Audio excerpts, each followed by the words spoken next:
Hello, welcome to Board Games with Niramas. I'm Joseph. I'm here with Rack over here. He is hanging out here. He's playing some Pandemic Hot Zone Europe, which we are going to record later on tonight. So that video is coming soon on the channel as well.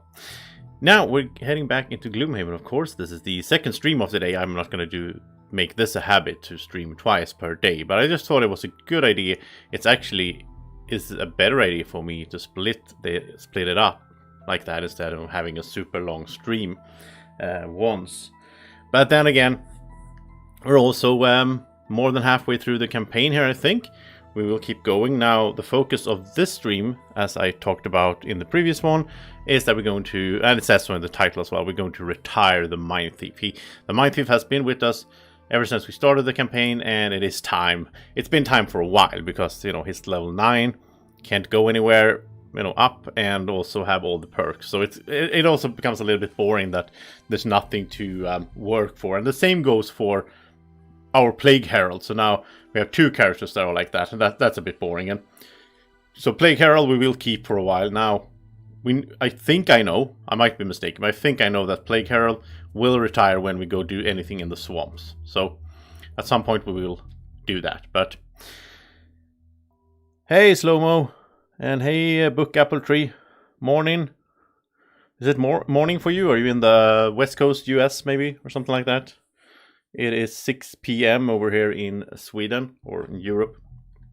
So, yeah, I like to mix up the stream times so different people can join in. So I had a stream earlier today, but that was, of course, when the Americans were asleep, basically.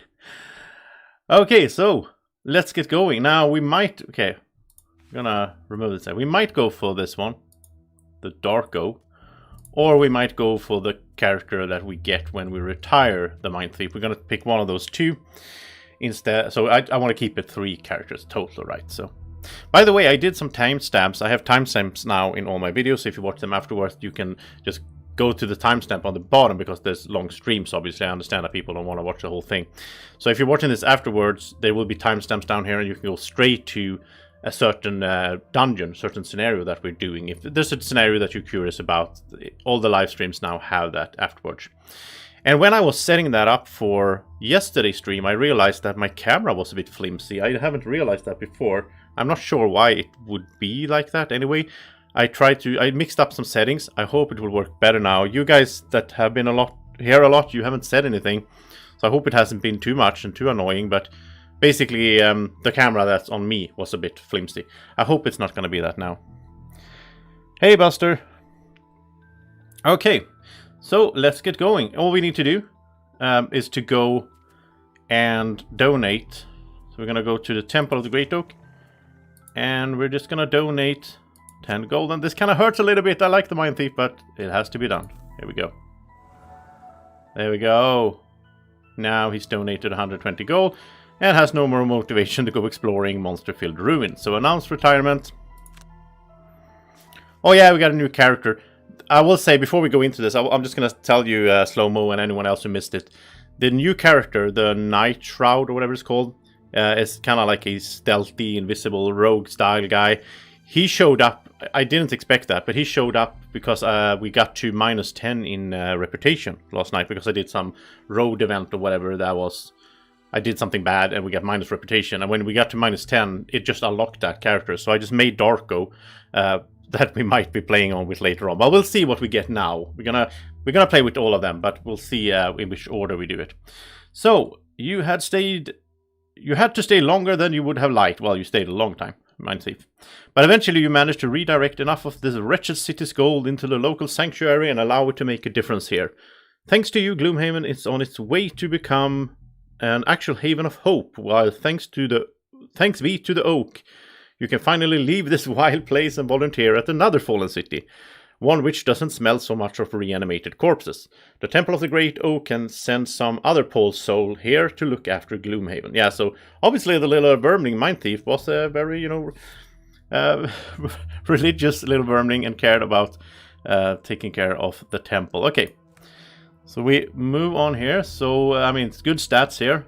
5,467 damage done. Killed 576 enemies. Oh, so enemies... Oh, it doesn't work that way because, you know, I was going to say, do they have 10 health each? average, but you know, he's doing damage and then someone else gets the killing blow and all that. 42 exhaustions. Does it say how many missions he's been doing? No. But 63% win ratio, which I think is like the lowest, because in the beginning we did fail a bunch. And we're gonna get a prosperity as well, which is always fun. And I love that the Mindthief is not gone. Like, he's still gonna be in the world. We'll probably run into him at some point. That's how all these retirements work, and I think that is so cool. So here we go, little guy.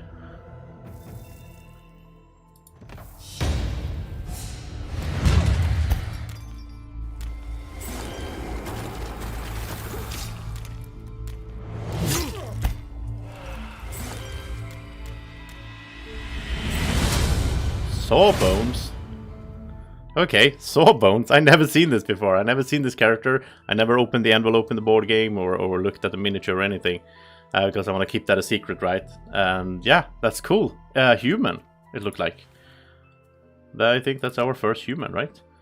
So we haven't... I think she's a human as well. We haven't played with her in this playthrough. So Sawbones. Followers of the Oak are religious healers. Okay, so he comes from the temple, really. Who do their best to ward off the pestilence and death that can manifest in large human cities. Contrary to popular belief, however, there is nothing miraculous about their healing methods, as anyone who has come to them with a gangrenous leg knows all too well. Oh, that's why he is called Sawbones? That's disgusting. The mystique of the profession can get lost amongst the screams when the Sawbones has to hack off a limb. That's not cute. He also has blood on his robe. Oh, okay. By the way, so we have 12. Look at this. We have 12 unlocked. We start with 6. So we unlocked 6 more. And there's 17, right? So there's 5 more that we still have to unlock to see it all, which I am aiming to do in this playthrough. Okay, anyway. 13 ability cards. That's a lot. I'm not sure if that means can he have 13 in... Like if I click the Mindthief... No, they have 13. Okay. Yeah, they have 13, but he has 10 probably then, like 3x cards. 3 starting perks, that's because, like, you know, we retire and we leveled up Gloomhaven, I think. Low difficulty, so he's easy to play, obviously. He's melee damage support. Amazingly efficient healer, sounds good. Has a number of decent melee attacks. Medical packs also increase ally card count. Ooh. Oh, so okay, that's interesting. This sounds good, to be honest. I like supporting style characters and... yeah, combat surgeon, yeah. And I think that will fit well, because right now we have the Plague Herald, which is like ranged, sort of negative support, like he's cursing the enemies and all that. And we have the Summoner, which is also like ranged, and she's using her summons. So this guy is melee based and damage support. I think this could be a good fit for us. Weaknesses here, very poor ranged attacks, that's fine. Weaker in parties with less allies or ones with lower max health. Yeah, okay, so he's sort of like Luna in that sense then. Our Sun Keeper that we had. Because she was also like better the more allies she had. So I guess it's the same for this guy. And weaker with lower max health allies. Okay. While the other two have pretty decent health. I guess the summon allies will be worth maybe then. For a doctor doesn't have great understanding of medical cleanliness. Yeah, I love that one of the weaknesses is always a joke, right? It's fun. Doesn't have a great understanding of medical cleanliness. This guy finds making friends difficult. Because he's, you know, yeah. Alright, so let's make this character. What do we call him though? I'm really bad at making up names on the fly. Hey Kwang. Kwang says it's good crowd control abilities. That's like my favorite playstyle in these games. Yeah, so this might be a favorite character for me to come. I don't know. I never played it, but I mean, just from what I heard here, it sounds like my type of character, crowd control and all that. And like a strong healer as well. I do like that in these games. Do you have any name suggestions?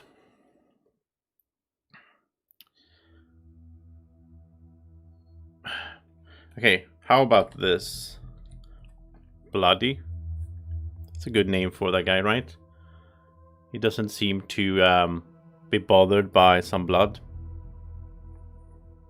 Or maybe like this, actually, because I like to just spell it differently to make it, you know. Unless you guys have something... it doesn't really matter that much, to be honest. Or we could just, you know, he is replacing Niramas, so we could do some kind of name on that, I guess. Evil Santa. I don't know if he's that evil, though. He just doesn't care. Like, he doesn't care about... He's been there... You know, he doesn't really care about, you know, blood or whatever. Like, I mean, the raw doctors in real life aren't that sensitive to that as well, I guess. They can't be too... Okay, so we'll go with your suggestion here. That's funny. So we'll just call him Santa. It's almost Christmas time, so maybe he'll bring us some presents. Here we go. So, trophy hunt. Kill 20 different types of monsters. That could take a little while. You remember that very first time an arrow shot from your bow and pierced the heart of a deer, killing it instantly. That feeling of besting your prey on its own turf. But deer are such easy prey. There's far more challenging game out there in the wild, so you want to experience it all. You do not hunt in order to kill. You kill because it's part of the hunt. He's not really an archer. That didn't sound like him. Oh, Dr. Hyde was pretty good as well, I guess. But yeah, it's too late. Anyway, so... This would unlock a character that I've never seen or played, which I do like the idea of. On the other hand here, I kind of like the idea of not unlocking a character. Because then we can put the Darko, the shadow guy, whatever it was, he can replace sort of this guy when he retires. So, or Seeker of Zorn, which is complete 3 crypt scenarios. Then unlock the scenario Noxious Cellar and follow its conclusion. Oh, that's cool. I like that. That will unlock a quest, because then we get to see more of the game before it ends. Even as a child, you could feel the call of Zorn. Once worshipped as a god, his flock in long since been destroyed and disbanded, but you can hear him calling. You will travel to Gloomhaven as he commands. You will find his remains and set him free. The plague will once again be embraced. So that actually fits him very well. Like he's he works for the Temple of the Oak, but actually he has another god. He works for this Zorn, you know, this like plague god. And that will also get us, well, prosperity and the quest, right? And then also Wand of Brilliance. I like that we get a new item, and I think the only way to get that item is to do this life goal. So I think this fits him much better. If we're going to roleplay a little bit, which I do tend to do a little bit in these kind of games, so I'm going to go for this. We probably can get the other character later on in some other way. So here we go. Santa is in the party, and for me it's easy. Like we could go for any of these 2 guys here. Have a 3-person party. We could go for any one of these 2. Now Darko's life goal, by the way, will unlock the note, which I have played before, but I loved that character. So his life goal is to see 2 other characters achieve their personal quests, which I think is cool. So basically he could, like, if we retire Santa, right, later on, then we'll get a new quest and all that. That would be one of the 2 that Darko needs to see. Then we could play Darko for a while. Then we might retire Dwacko. Then Darko will also retire. There will be 2 retirements at the same time, really. And then we will also get the note, and we'll get the triangle, which I also played, and I'm a bit bored of, to be honest. Anyway, so that's one way we could do it. I think that's how I want to do it, because I really want to play the Santa card. Like, Darko seems cool, but I mean, some of his cards are very similar to the Mindthief, and he's all about darkness, which I guess would be a smart move to have him together with the Plague Herald, Dwacko, because they share that. But we could have that later. We can have them together later. So we're gonna go like this. That's what I'm gonna go with here. And since we're level 4, we're almost level 5. Since we're level 4, we can instantly level Santa up a few times. So let's first take a look at his cards, so I make good decisions on the... So we have First Aid. Give one adjacent ally 1 medical pack ability card. What's a medical pack ability card? I don't... how do we see that? Huh.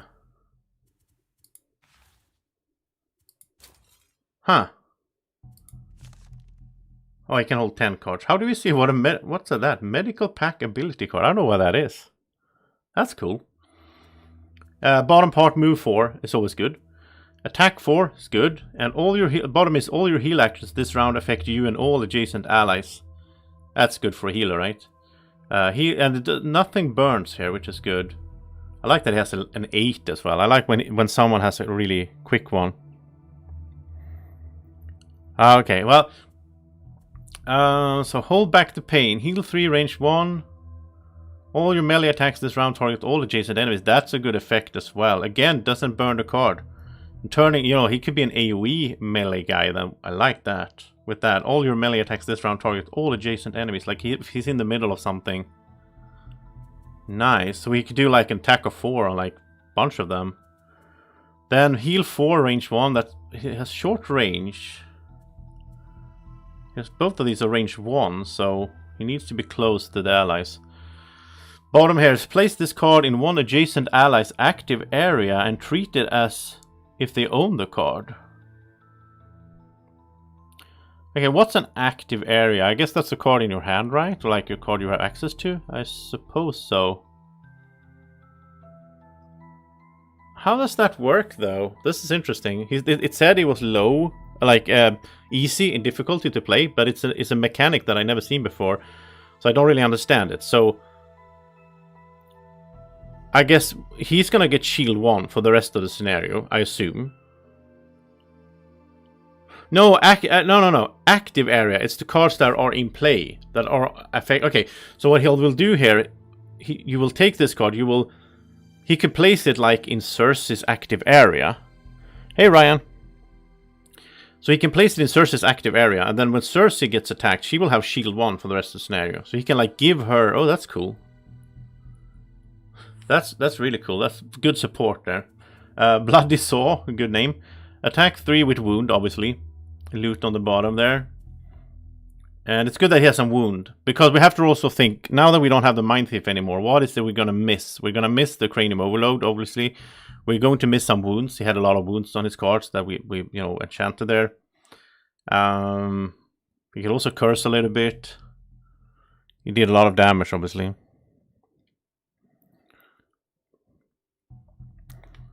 Yeah, and then Curative Mixture. Heal 3, range 1. Remove all negative conditions on the heal target. That is amazing. Against those if we're we could be in a dungeon where we get like wounded and poisoned over and over. That's a good effect. And that also... Does that happen after you... Ooh, how does this work? Does that... If you heal someone that have poison... Does that happen before the heal 3? So it goes through? Or... I'm not sure. It's also... In all negative conditions, he could remove a...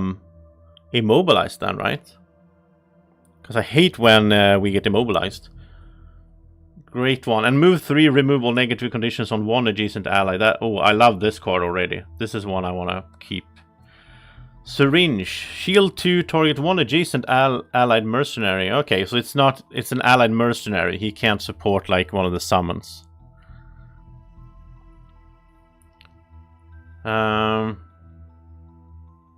Okay, Kwong, don't tell me stuff that I haven't seen yet, please, because that's no fun. So... You know, even if you know the class well, I don't want to get spoiled, so I'm not going to read your message. Okay, Battlefield Medicine. Oh, you're talking about the medical pack. Okay. Okay, then when... Well, then I would have... Okay, anyway. So... Okay, now I understand what you're saying here. So if we give someone a medical pack, that's a card that they will have... Okay. Well, we're gonna see it soon. I'm not gonna say it out loud if someone's watching. They don't want to be spoiled. Battlefield Medicine. Give one adjacent ally one large medical pack. Okay, this was a normal, right? Yeah, this is a medical pack. This is a large medical pack. And Ryan thinks that this would just remove the poison, not heal for 3. Yeah, that makes sense. Because they put the heal first. Usually when they have the order of things on the card matter. So this will first heal for 3, which will remove the poison, will not heal anything. Then it will remove, like, if you're also wounded or whatever. So I guess it's not as good then as I thought first. And here's an aura. You and all allies are immune to all negative conditions this round. That's very good as well. If someone is...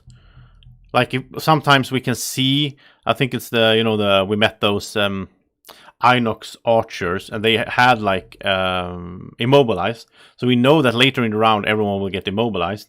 He could put this on, and we won't get immobilized. That's awesome. Okay, triage. I love the names on all of these as well. They're really thematic. So once during each of your next 4 turns, perform a heal 2 ranged 1 action. That's also good. That's also good. Move 5. I like every character to have at least one really good movement card. And mobile response. At the start of each of your turns, remove 1 negative condition from any one of your allies. That is amazing because that is not bound to range. It doesn't say like within certain range. So that is super good. I mean, he's going to be awesome in dungeons that have a lot of like wound and... Oh yeah, I see what you're saying, Kwang. I thought you were talking about a card that he would get later on or something like that, because I didn't recognize the name. Sorry. Okay, so mobile response also on the bottom. Move 5, wound, target all adjacent enemies. That is really good as well. Again, I like having a good movement card, and this, well, you burn it, I guess, but then... If he can go next to like 3 enemies and just wound everyone, that would be a little bit of a replacement for the Mindthief, right? I'm gonna miss the Mindthief, but you know what it is.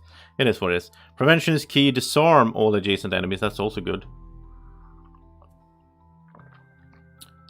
Teamwork. You and all adjacent allies may recover an amount of discarded cards up to the number of allies adjacent to you. Wow. Okay, we need this one.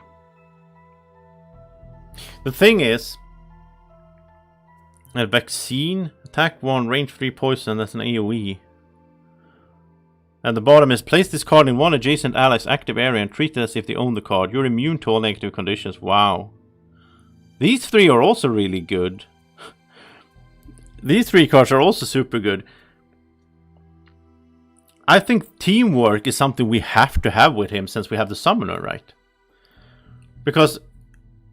Let's say he's next to Dwacko, but he's also adjacent to 2 of the summons. Then he's going to have 3 allies around him. So he can get 3 cards back. And Dwacko can get 3 cards back. Yeah. So I think, depending on who you play, I guess. I mean, if he was playing together with someone else, maybe this wouldn't be as good. But with Cersei, the summoner, this must be awesome. So I think we have to take this. Also the bottom, all adjacent allies may perform a move 2 action. That's also going to be super good to get those little nasty summons that tend to lag behind us to move. Like he can make the... I was going to say the Rat King. The Rat King is no more. Rat King is retired. But he can make those summons move more. Okay, we need this teamwork card. What do we get rid of, though? All of these cards seems good. I like all of these. Yeah, I'm keeping that. I mean, the bottom here as well. Attack 1, poison, stun. Like, that's something that is very similar to what the Mindthief had. And we had so good use of that. Even though this is melee, I guess. Yeah, we're gonna buy him summon, but the problem is buying him a summon item is, I will do it, but he's gonna get one of the birds, I think, because they can fly. But we get so clogged up, like with all these summons, we get really clogged up. I mean, Dwacko has a bird, but I guess this guy will get a bird as well, because I like the flying on those. I think it's 3 each, because it says, you and all adjacent allies may recover an amount of discarded cards up to the number of allies adjacent to you. Oh, it could be to get a total, yeah. It wouldn't be nearly as good then. It's still good though. And the thing is, we need... So far we had... when we had Luna, the Sunkeeper, I love that we could get burned cards back. I love this, and the discarded cards. I love that effect. So that's like a stamina support, right? I think it's called. Oh, okay, so Kwang says it can be... It is each. Okay, then we have to have it. Well, he needs some attack cards as well. He doesn't have that many attack cards, to be honest. So I'm not going to get rid of an attack card. Okay, so let's... Yeah, I like the bottom though. All your melee attacks is run target all adjacent enemies. But I think we'll get rid of this. This is heal 3 range 1. This is a heal 4 range 1. We might switch it up later on. But right now I want that teamwork. And then of course we want to level him up. I mean, you don't have to level him up. We could go try him out now at level 1. But okay, so here's another good attack. So attack 4 immobilize. Immobilize as an effect on a melee attack, I don't think it's that good because you're still next to it. I guess it's good against a ranged enemy because then the enemy has to attack you from close up. They can't move away first, which means they will get disadvantage. I guess that's good. I hate the bottom though. Like move 6 is nice, but I don't want to be immobilized. I guess the idea is you move in, you move far, you move in, then you immobilize next turn, then he can spend the next turn, then he's fighting whatever he went up to, and he can also like heal or whatever during that turn instead. Yeah.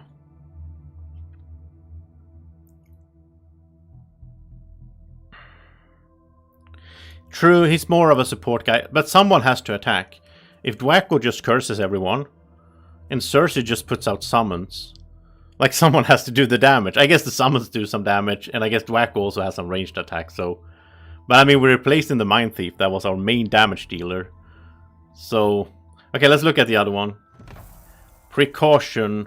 Okay, I got a feeling now he's probably going to be like the other layout has been. One attacking card for himself and one supporting card. That's probably going to be the layout here. Shield 1, affect all allies. That's also super good because of the summons. I mean, that makes... I mean... Him being together with a summoner makes us have to play him like a support, right? Because shield 1 on all allies, it doesn't specify range. Bottom here is also give one adjacent ally a medical pack. I'm curious to see how they work. It's gonna be interesting. It's gonna be exciting. I didn't know this mechanic existed, that there was a character in Gloomhaven that could give other people cards. That is so cool. Like, that's mind-blowing to me. Like, I'd never seen that happen before. I mean, I never went by this character, not in when I played the board game, or when I played the adventure mode. And I'm happy that I didn't, because now I get to experience it in the campaign here. Yeah, so I want to take this, and it's also a 9. I love him being pretty quick, right? Again, what do we get rid of? This is awesome. Let's get rid of one of his... we got rid of an attack card first, so now let's get rid of something else.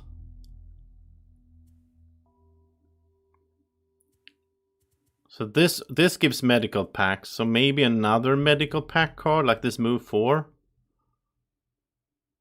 But I kind of like the idea of him doing a lot of those. I mean, if he have both, he could do both bottom here, top there, and give out 2 medical pack cards in the same round.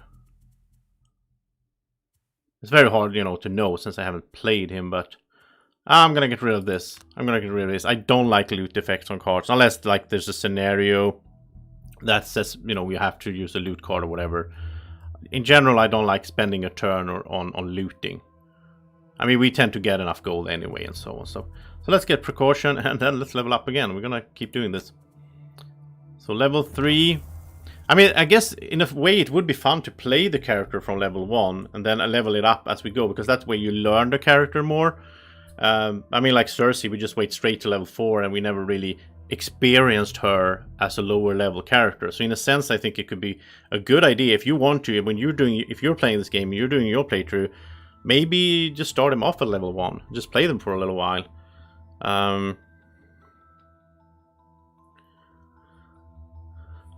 Okay, you discuss. Okay, so how many? Okay, yeah, you count yourself. So regenerative issue, heal 5 self. Okay, place this card in an adjacent ally's active area and treat it as if they own the card. That's such a cool mechanic. At the start of each return, perform a heal 1. Oh wow, that's cool as well. The other one, oh, attack 7. That's nice. It does burn the card though. A move. Okay, let's switch up here and take an attack card. So he has some strong attack cards. I mean, this will burn the card, but I still like it.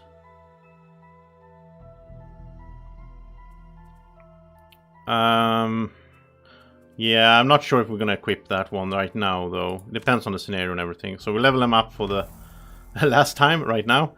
Now we have Blood Transfusion. Heal 7, affect 1 adjacent ally, suffer 2 damage. Okay, so he's transferring his blood. It's a really strong heal, though.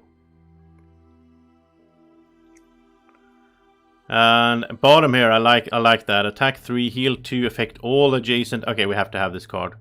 I love attacks on the bottom of the card, and I love all adjacent allies. Because again, that could be the little summons. So since he's with the summoner, we have to get everything that supports all allies.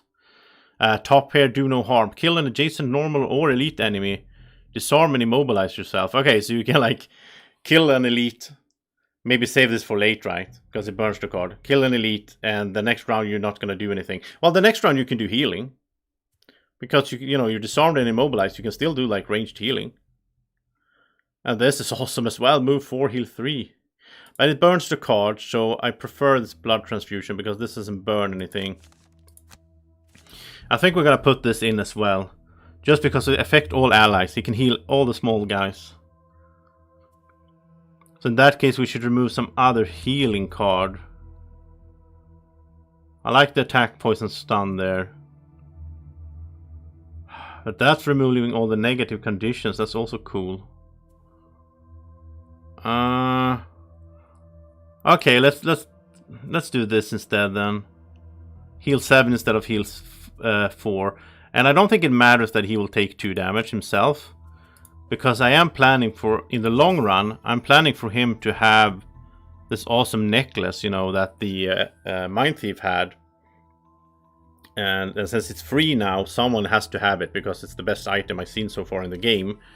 So anytime you kill an enemy, you just heal yourself for 1. It's just so good.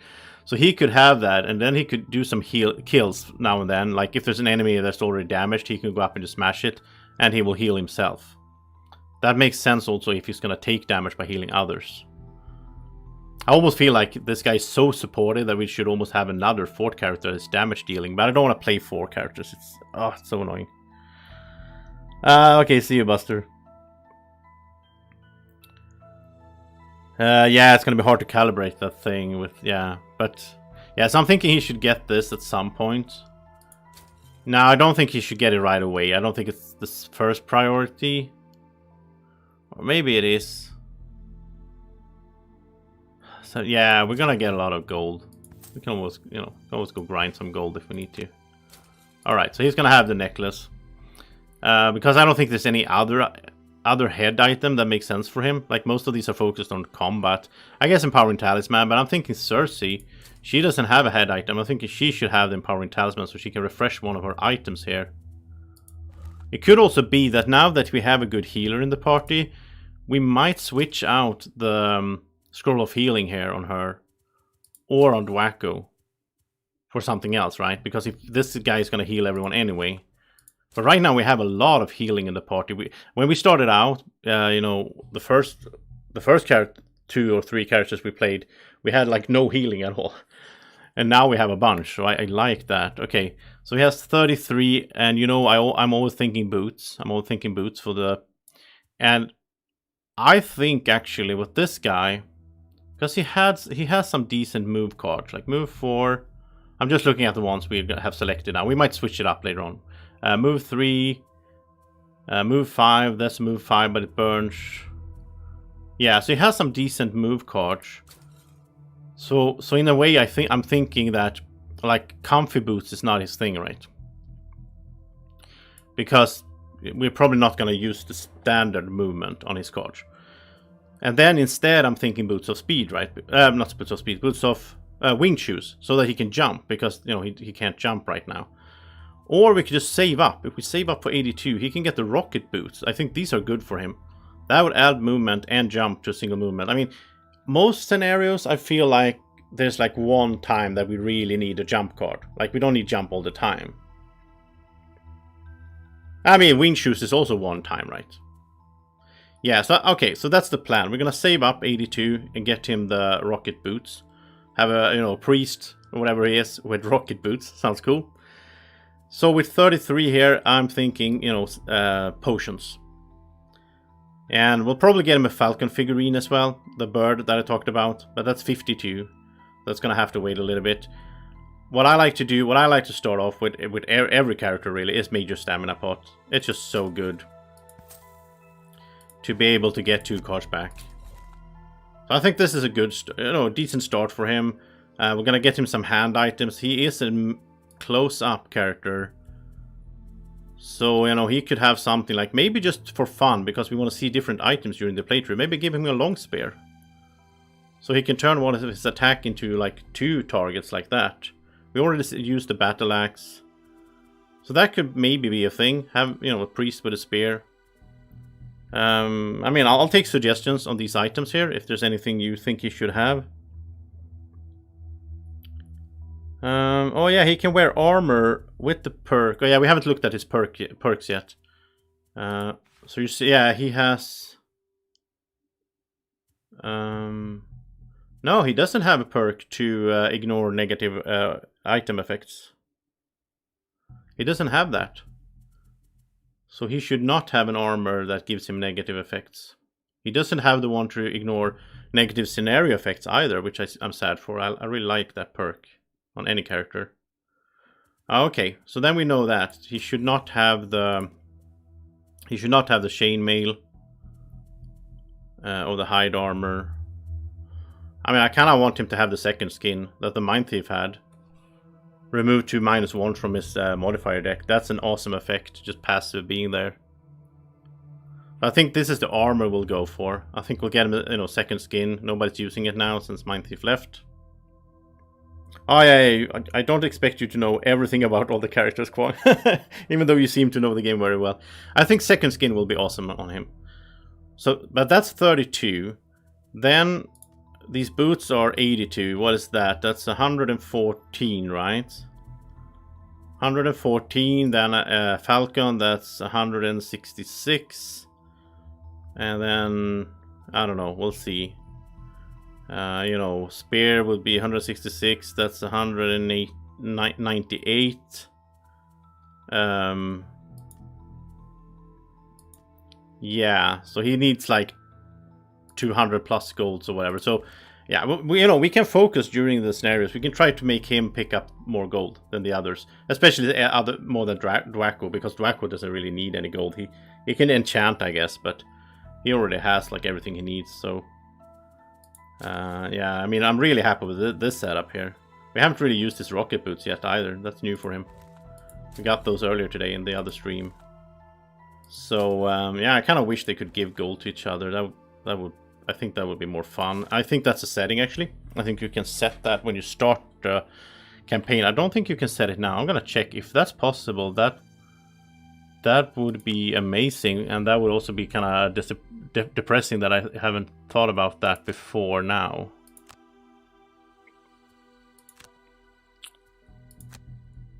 I don't think you can set it like in the middle of the... You can change the difficulty. I don't understand how people can play on Insane. I don't get it. No, I don't. I think you have to set that when you create the party to start with, and I didn't. I missed that, so yeah. All right, that was like 40-minute stream of just retirement, new character. That's how it is. That's part of the game, right? All this upkeep, which I do enjoy. I like this like micromanagement stuff, and we'll do Darko later on. He will be in the campaign at some point. But right now, let's go do some quests so we can try out Santa here. And I think we have 2 side quests. We're not going to do this one though, because I don't want to go to the swamp with Dwaco. So I think we'll do this. We're going to help the Spellweaver. The Spellweaver was just in the party very shortly. She was in and then she got her gold and she left. But let's help her out to kill all demons to close the rift. Now this is weird. You lose if no mercenaries are alive and present in the material plane. I don't understand how that works. That's going to be interesting to see here. I just realized something. We should have done the perks for him as well. Oh, I forgot the perks. Oh well. Walking through a stretch of lowlands, you see a man in armor sitting against a large boulder. As you get closer, you see he's bleeding from his side. Oh, what luck, he says. I got separated from my detail and then had an unfortunate run-in with a bear. I'm afraid I no longer have the strength to stand. He looks at you I don't know. You wouldn't happen to have a potion or something you would be willing to give me? I just need a little extra energy to make it back to Gloomhaven. We're not going to give him a potion. We have no aid. We'll say, yeah, we'll lose reputation. That's fine by me. I don't mind losing more reputation. I don't know, can we do perks now, or is it too late? In the middle of the night, you find your way to the location marked on your map. You see the Spellweaver standing in the center of a field with a censer in hand, staring at a flickering light off in the distance. The dangers around Gloomhaven grow every day, she begins. Forces beyond my knowledge have been opening rifts into the plane of elemental power, allowing demons access to our world. I've been able to close a few of them, but this one, she points toward the light. This one is much older and much more entrenched than the others. I will need your help. She turns and looks at you for the first time. We will need to close it from both sides, and there will be many demons guarding it. Are you ready? I think we are ready. Can we do... Yeah, okay, we can do perks here. I'm happy for that. By the way, it seems my camera is working today. I'm sad though that the earlier streams I did that it was flickering. That's really annoying. But it seems like it's fine now. I think it was a problem with the focusing on the light in the room or something. I am just gonna wait a few seconds and see myself put up the hand there and just see if it flickers. I think it's fine though. Okay, there's the delay. Yeah, there's a delay on the stream. Yeah, it looks fine. Okay. Yeah, here we go. Okay, so definitely these. So we have 6 available. That's a lot. Definitely this. Ooh, he doesn't have that many -1s. Look at this. He only has 1 left. Okay, so then we don't want second skin. We don't want second skin for him because we already got rid of 2. Yeah. He doesn't have... Wow, he doesn't have many bad cards at all. We can remove 4. Oh. Wow, look at this. This is pretty cool. So now his deck is 3, 5, 10. It's 12 cards. 3 are bad. 2 are meh. Wow, so more than half his deck right now are positive. That's amazing. He's a really good guy when it comes to perks. Now, he's of course not a fighter mostly, so I guess... But I mean, when he's fighting, I want him to hit, right? So... But he can't remove his -2. That's the downside, I guess. Like, the Mindthief had... I think he started with like 5 -1s or whatever, like a bunch of them. But he could remove his -2. This guy can't. He doesn't have that many perks, you know, in general. Do they all have the same amount? What is this? 2, 3, 5, 7, 9, 10, 11, 12, 14, 15... What do you have? 2, 3, 6, 8, 10... Yeah, that's 15. Do they all have 15? Yeah, they all have 15, but in different configurations. Like Dwacko here, he got rid of his -2. But he still has 3 -1s. Like, we can't get rid of those. Maybe he should have second skin. What does he have? No, he has Cloak of Pockets. I really like that on him. Oh, anyway. That's interesting. That's also like shaping the character a lot. How the perks work. So we can even get rid of 1 more. Oh, I like... Yeah, I'm gonna look at this. Okay, I'm just gonna go away. I'm not gonna ask for you. Sorry, guys, watching. Look at that. That's amazing. We got rid of all the +0s. So now he has 5, 8, 9. Now he still has 12 cards in the deck. 3 of them are negative. And 9 are positive. Wow. He has a great deck. He should be a damage dealer, I guess. Okay, then we have 1 more perk, and we can do... I want to do some rolling. I mean, he could do heal 3, which is awesome as well. But on the other hand, he's already a healer, right? So, I mean, we could add wound rolling, or we could do this. Add... Oh, wow, I'm going to do this. Look at that. And he can do it again. Wow, so he has 4 +2s. I've never seen a character with that before in Gloomhaven. That's amazing. He can get 1 more even. So he can have 5 and he's just rolling. Wow, this guy. Yeah, we should get him advantage somehow. Wow, this guy. And I mean, yeah, I almost want to spec him now for a fighter. Because if they've seen this, I mean, we could switch these up and make him more of a fighter. Like this one, it's like basically 2 attack cards, 3 attack cards that we're not using right now. We'll see how it goes. If we feel, we play a few scenarios, if we feel like, well, we got way too much healing, we don't need this much healing, it's fine, then we'll just switch him up for more of a fighter instead. Yeah. Okay, back to the scenarios. So, battle goal here for Dwacko, we don't care, sadly, because he already has all his perks. But it's gonna be fun that we have 2 that we care about, because I like the battle goals. They change up the scenarios a bit. So take only long rest, I don't like that one. This one is better. Allow none of your allies to become exhausted. I like this one more. Kill 5 or more monsters. I guess, I mean, she will have to kill a bunch now since Mindthief is not here. Well, not she, but her summons. Or have 1 or more monsters. Yeah, I don't like this one because then we have to like, oh, we have to open the door and maybe we shouldn't and then we have to do it anyway. Let's do this. So she and her summons need to kill 5 and nobody can get exhausted. That's what we need to care about, really. It's gonna be really fun. This game, it's like every other day we get a new character and we get to discover it, and it's I love it. So much fun.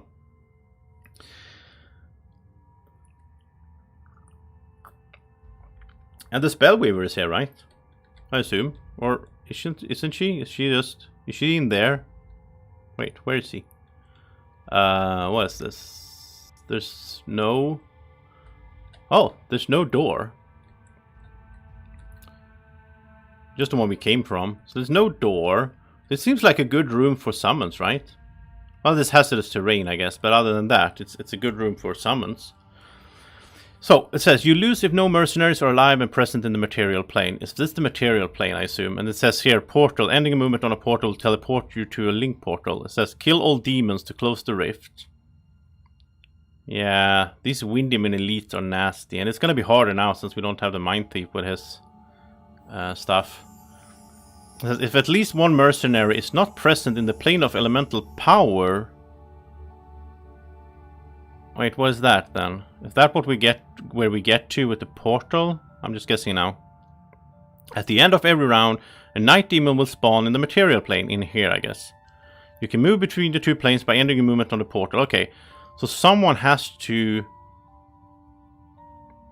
Yeah, we lose if no one is alive and present here. But we also need to get someone in there, otherwise we're gonna skip. It's gonna start spawning night demons.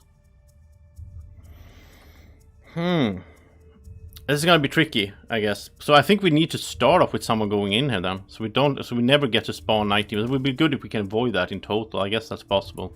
I don't know, maybe it's super hard in there. I guess that's this then. So we don't get to here by a door, instead that's the other plane or something. I assume so. Okay, so we're gonna curse. It's his thing. He likes to curse a lot. He's British or whatever. She's gonna start over here. We're gonna have some summon. Kinda want her to... Yeah, let's do that. And let's do the ranged curse guy. I like the curse guy. This is a new one we have here if you haven't seen it before. It's the Void Eater. So it's a ranged guy, but he also curses, which is awesome. That goes so well together with him and his baneful hex and everything, right? Then we have the new guy here with the... Well, he doesn't need to heal anyone, but he's... Maybe these medical packs is something we should do later in the round. I don't know. We're gonna have him give one to each of them right away. So I want to see how that looks and how that works. That can be exciting. So Wind Demon, gonna attack, pull. Pull could be nasty with this hazardous terrain. We don't want to stand in that. Wait, we didn't really... Who's gonna go in there? We didn't really plan for that. I guess it will have to be Plague Herald then. It's funny that she's the one with the most life right now. 17. We don't have a tank. Oh well. Tankless.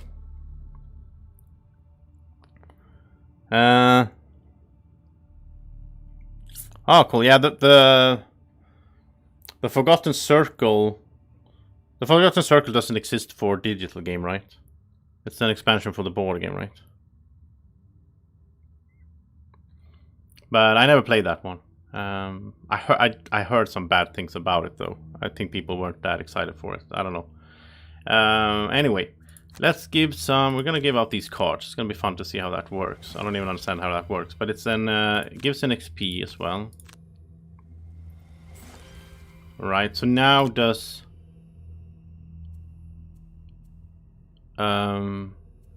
okay, maybe it shows late. Maybe it doesn't update right away because I don't see them having any cards right now.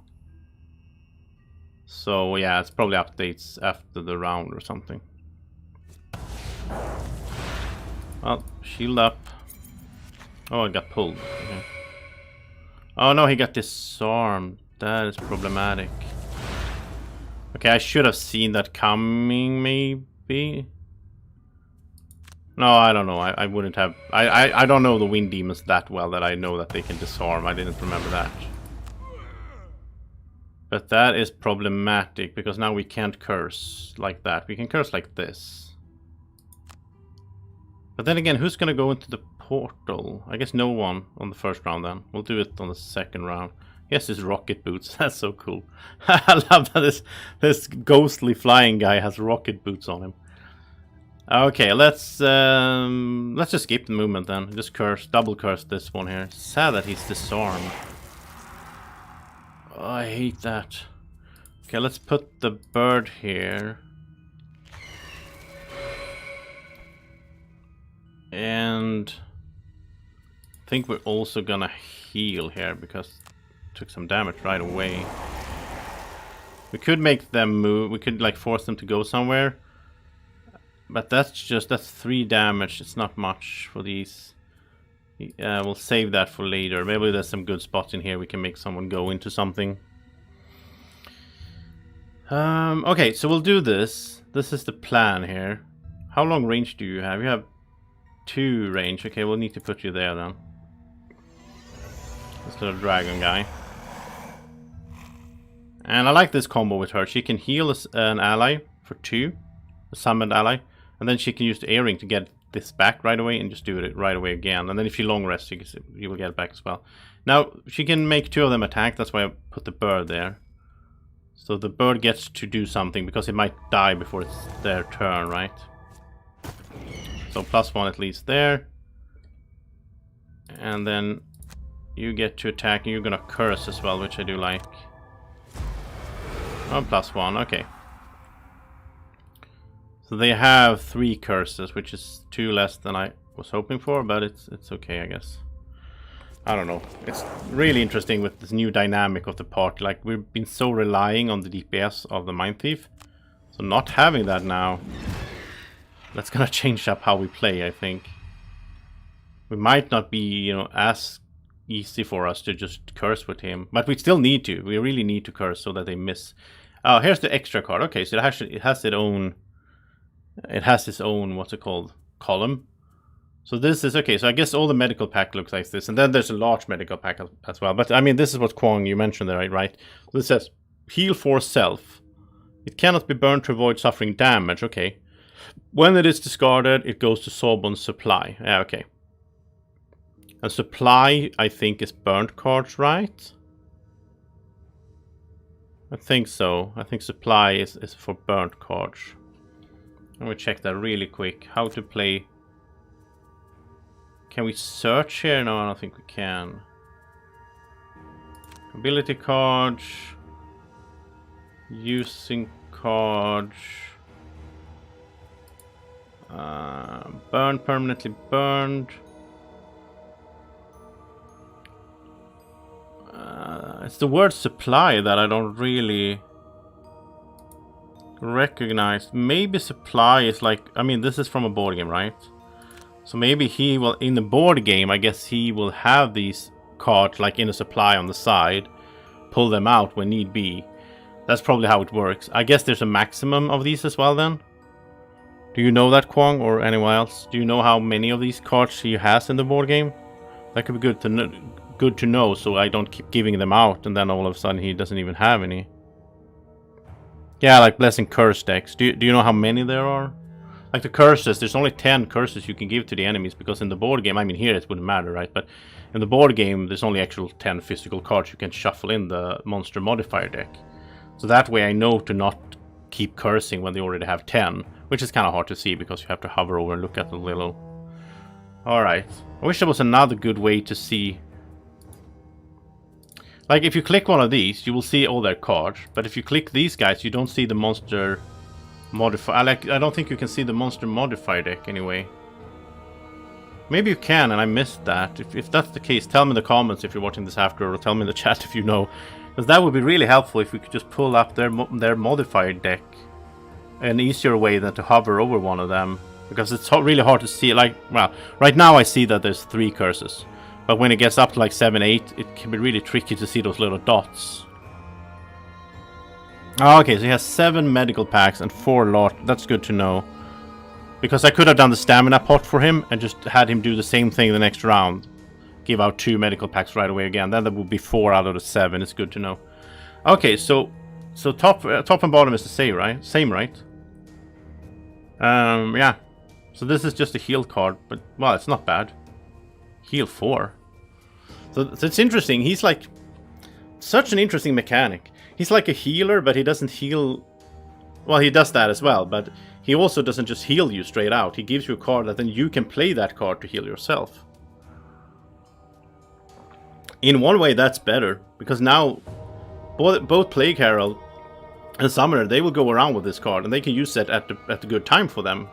Maybe when they're far away, like in a distant plane from the Sawbones. From Santa. So that's in a way it's better than an actual heal. It's also 4, which is pretty good. I mean, heal 4 is pretty good. And I like that it's both top and bottom, so you know, yeah. Okay, so I don't think we need it right now. I think we need to do... I think we need to curse here before he... Yeah, that card would curse and pierce. I like that. And then we'll do this. We'll do this first. We'll do this just to move in here. Because someone needs to go in there, I think. Otherwise... Well, we didn't get any Night Demon here right now, right? Wasn't it in here it's gonna spawn a Night Demon? It said... We'll spawn in the material plane. This is the material plane, I assume, because we came in here. Huh. Maybe it didn't go count for the first round or something? Exactly, Kwang. It increases stamina. It's like one more card you can... Yeah, it's awesome.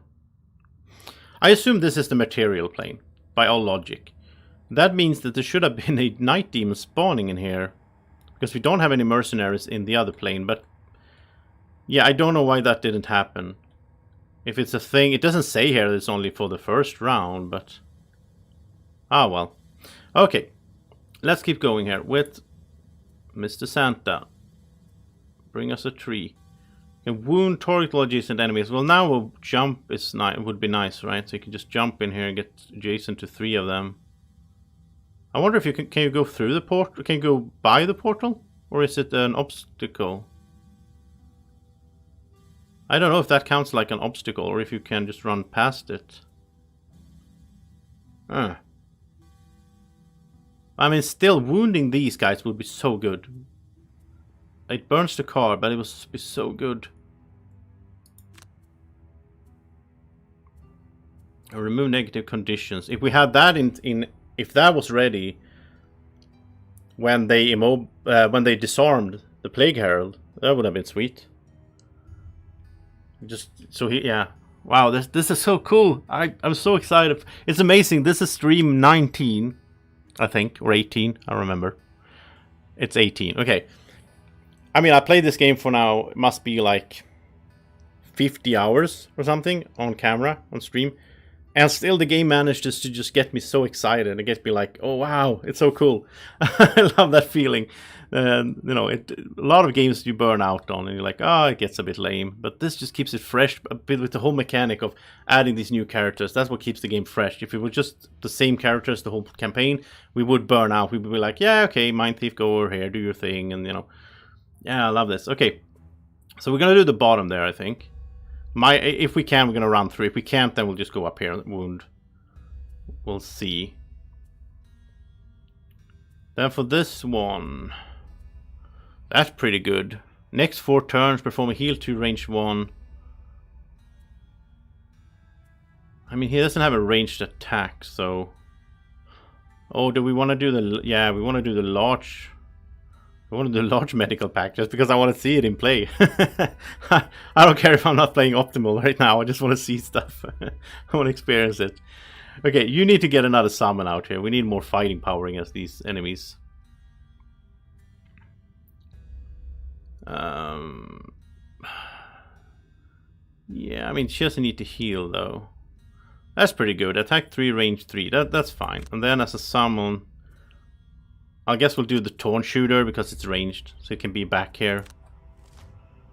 And they're gonna do the same thing again. No, this time they're gonna push using wind. Or they're gonna push this time instead of pull. The attack is gonna be hit 2 targets as well. That's not good. Oh, and they're gonna hit 2 targets as well. One of them, because the elite is, because he's gonna go first. He's gonna use. Oh. Okay. We need some fighting power in here. Let's give her a large medical pack just because it's cool. And we also get XP for this guy, which is fun. And let's see. Okay, we can run through this. That's good. It's not an obstacle. Perfect. Okay, so now he's going to wound all 3 here. And it's so important to wound these ones with shields and everything.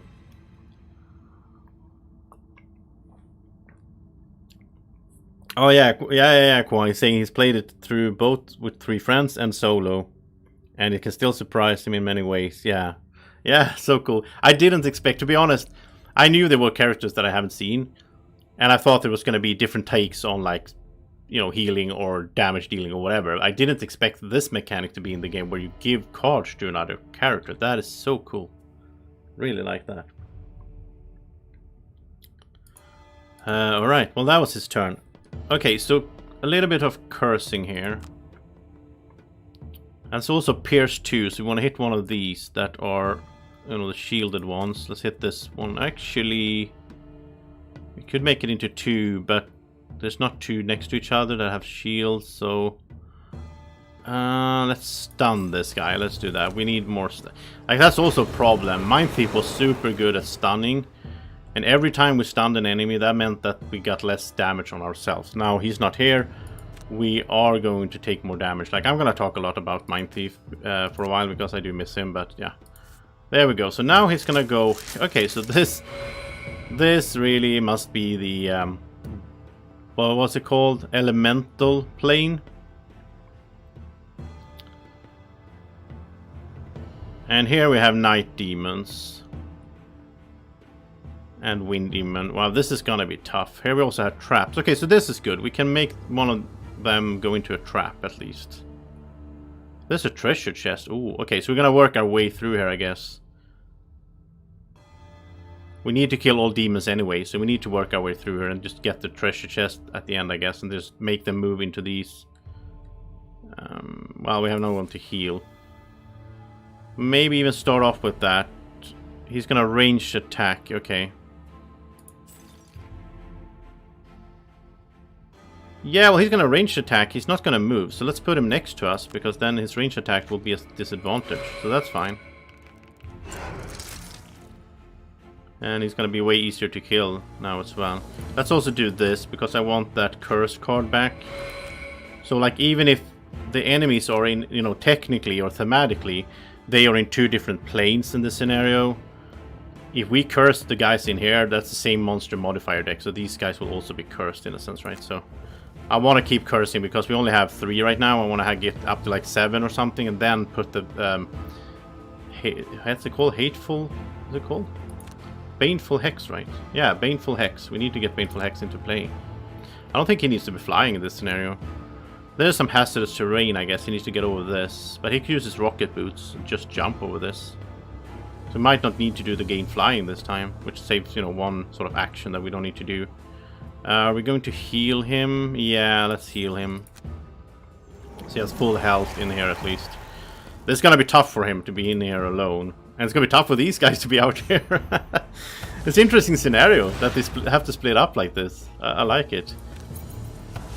Oh, there's the curse at least. And you're bleeding, that's good. Stunned. -1. Oh wow, we need to burn a card already. That's so early. Okay, he doesn't need to move around that much in here. We don't need to move 5, I think. This is one of those scenarios. Wow, and now he went into the hazardous terrain, so we have to burn another card. This is one of those scenarios where we don't need to move as much. So, in a sense, I think we're gonna lose this. Then we could shape up the decks a little bit, like get rid of some movement card and focus more on damage dealing or whatever. Okay, he's kind of on the other side of the room now as well. He needs to be next to the summons. What's going on here? Wow. This is terrible. 3 burned cards in 1 round for him. And we lost our summon. Yeah, okay, this is... Why are you taking damage again? How many times are they going to attack him? What do they have? Oh, they have target 2. Yeah, that's the problem. They have range, target 2, and these have target 2. Yeah, okay. Yeah, we basically lost this already. Yeah. This might be too tough for this party. We might need to like send a letter to the Mindthief. Come back, help us out. Can you... Yeah, you only have 1 card. Okay, let's get the Thorn Shooter. It has 4 range, so it should go in the back here. She can immobilize. This guy's probably gonna want to walk up to us next round or whatever, so... Oh, wow. Let's stamina pot, get those cards back. We're gonna have to use everything we have in this scenario, I feel like. Yeah. And here comes the Night Demon, so... Maybe it's a strategy to stay here longer. Have all 3 in there, kill a bunch of these, and then move in there. Problem is that means we'll get more Night Demons, I think. Unless this doesn't work, but... Oh, Fig Herald. You need to curse these. Yeah, you need to just curse as much as you can now. That might be our only salvation in here. That's good. I think Slime is better here. He has more health and armor. Well, we'll put the Slime out. And he's disarmed as well, right?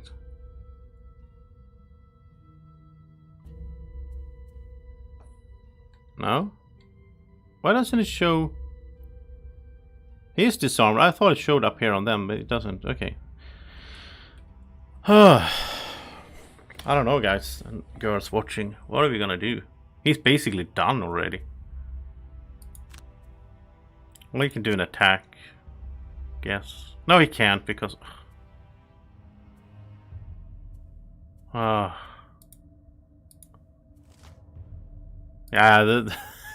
this seems to be one of the harder missions. Oh, there's a miss at least with the curse. Sadly, Baneful Hex is not in play though, so they don't take damage. And another one. Oh, we should have had Baneful... Oh no, the plants. There's a normal miss. Okay. And -1.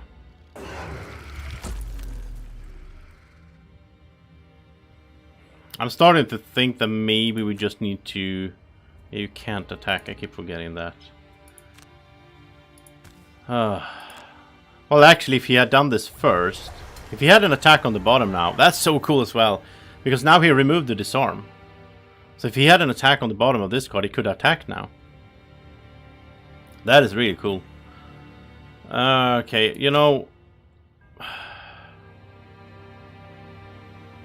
I don't know where to put you. He's gonna move to attack. He's gonna attack in a...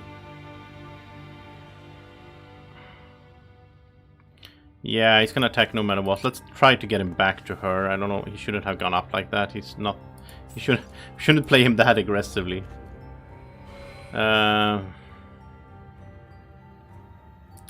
get those 2 cards back. That's his attacking card. Ring the card that bring the immune or transfer negative condition from ally to enemy. Okay. Yeah, in this scenario it might be good to have the immune to negative effects, since they will keep like immobilizing and disarming us, I think. That's true. Okay, so you need to move like this. Double curse. And then double curse. At least that's 4 more curses. Oh, it's stun. Important. Nice. Yeah, I'm gonna, you know, I don't want to be too, I don't want to talk too much about it, but I am going to miss the modifying deck of the Mindthief as well. I mean, this guy also has a good one. I mean, the other ones will get good as we go, right? They're gonna level up, so. And no summons. All the summons just die. And now, like, I took this one because I wanted to make her use it so that the plant, whatever he's called, could shoot. But now he can't. I almost want to shoot with her and curse. No, but she needs. This guy at least has some armor. So maybe that could be enough to keep it alive a little bit longer. Also want to keep you here in the back.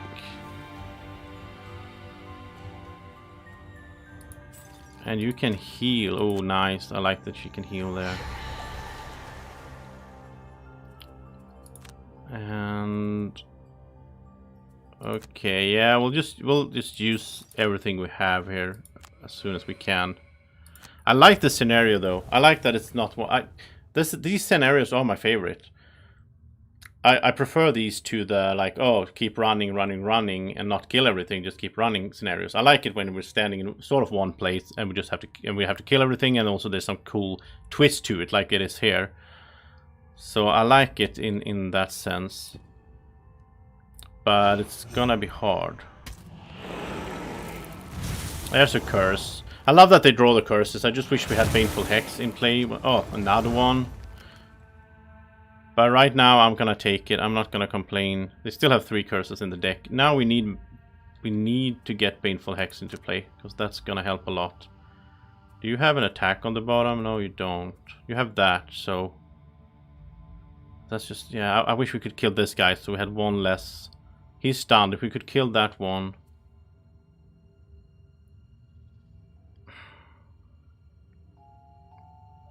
Yeah. I think we'll just run then. We'll use the rocket boots, get all the way up to the treasure chest. I like taking the treasure chest if we're gonna fail the mission, because then next time we play it, we can ignore going up there. We can just stay back here, just kill these, I guess. I also like that there's a way in the scenario that we can stop them from summoning more. Like, by being like we are now, we don't get any more enemies, so we just kill these, or just, you know. But okay, let's look at the large medical pack. It's the first time we see it. Oh, wow. What is that? Heal 8? That's impressive. That is impressive. Heal 8. Oh, wow. That will help. And again, it's another card as well, right? So she can keep going longer. Okay, we need another summon for sure. It's wing time. In range, that's not gonna work. That's not. She doesn't have any. She can strength. No, that's the bats. Yeah. We could put the lava golem out. Problem is then she, you know, she's gonna. No, I don't think we can do that. I don't think that's a good strategy. Huh. She doesn't really have a good second. Okay. She goes so late as well. I don't like that with her. Okay, this time we're gonna try to attack.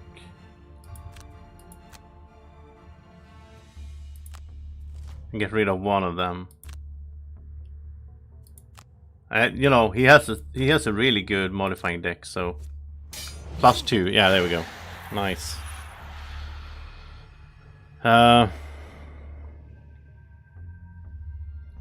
Yeah, game-changing card. Like turn 1, we put out so that he's immune to negative conditions. That could be really helpful. Now he gets to heal because he has his necklace on that he inherited from the Mindthief. Oh yeah, Sawbone giving medical packs to the Brute, Sunkeeper, and Mindthief. Yeah, well they're all retired. We're not gonna see them anymore. I almost wonder, would it be an idea to like go in here now with him and help out here, just kill everything in here, because there's nothing new coming in here. If we just kill all of them, then they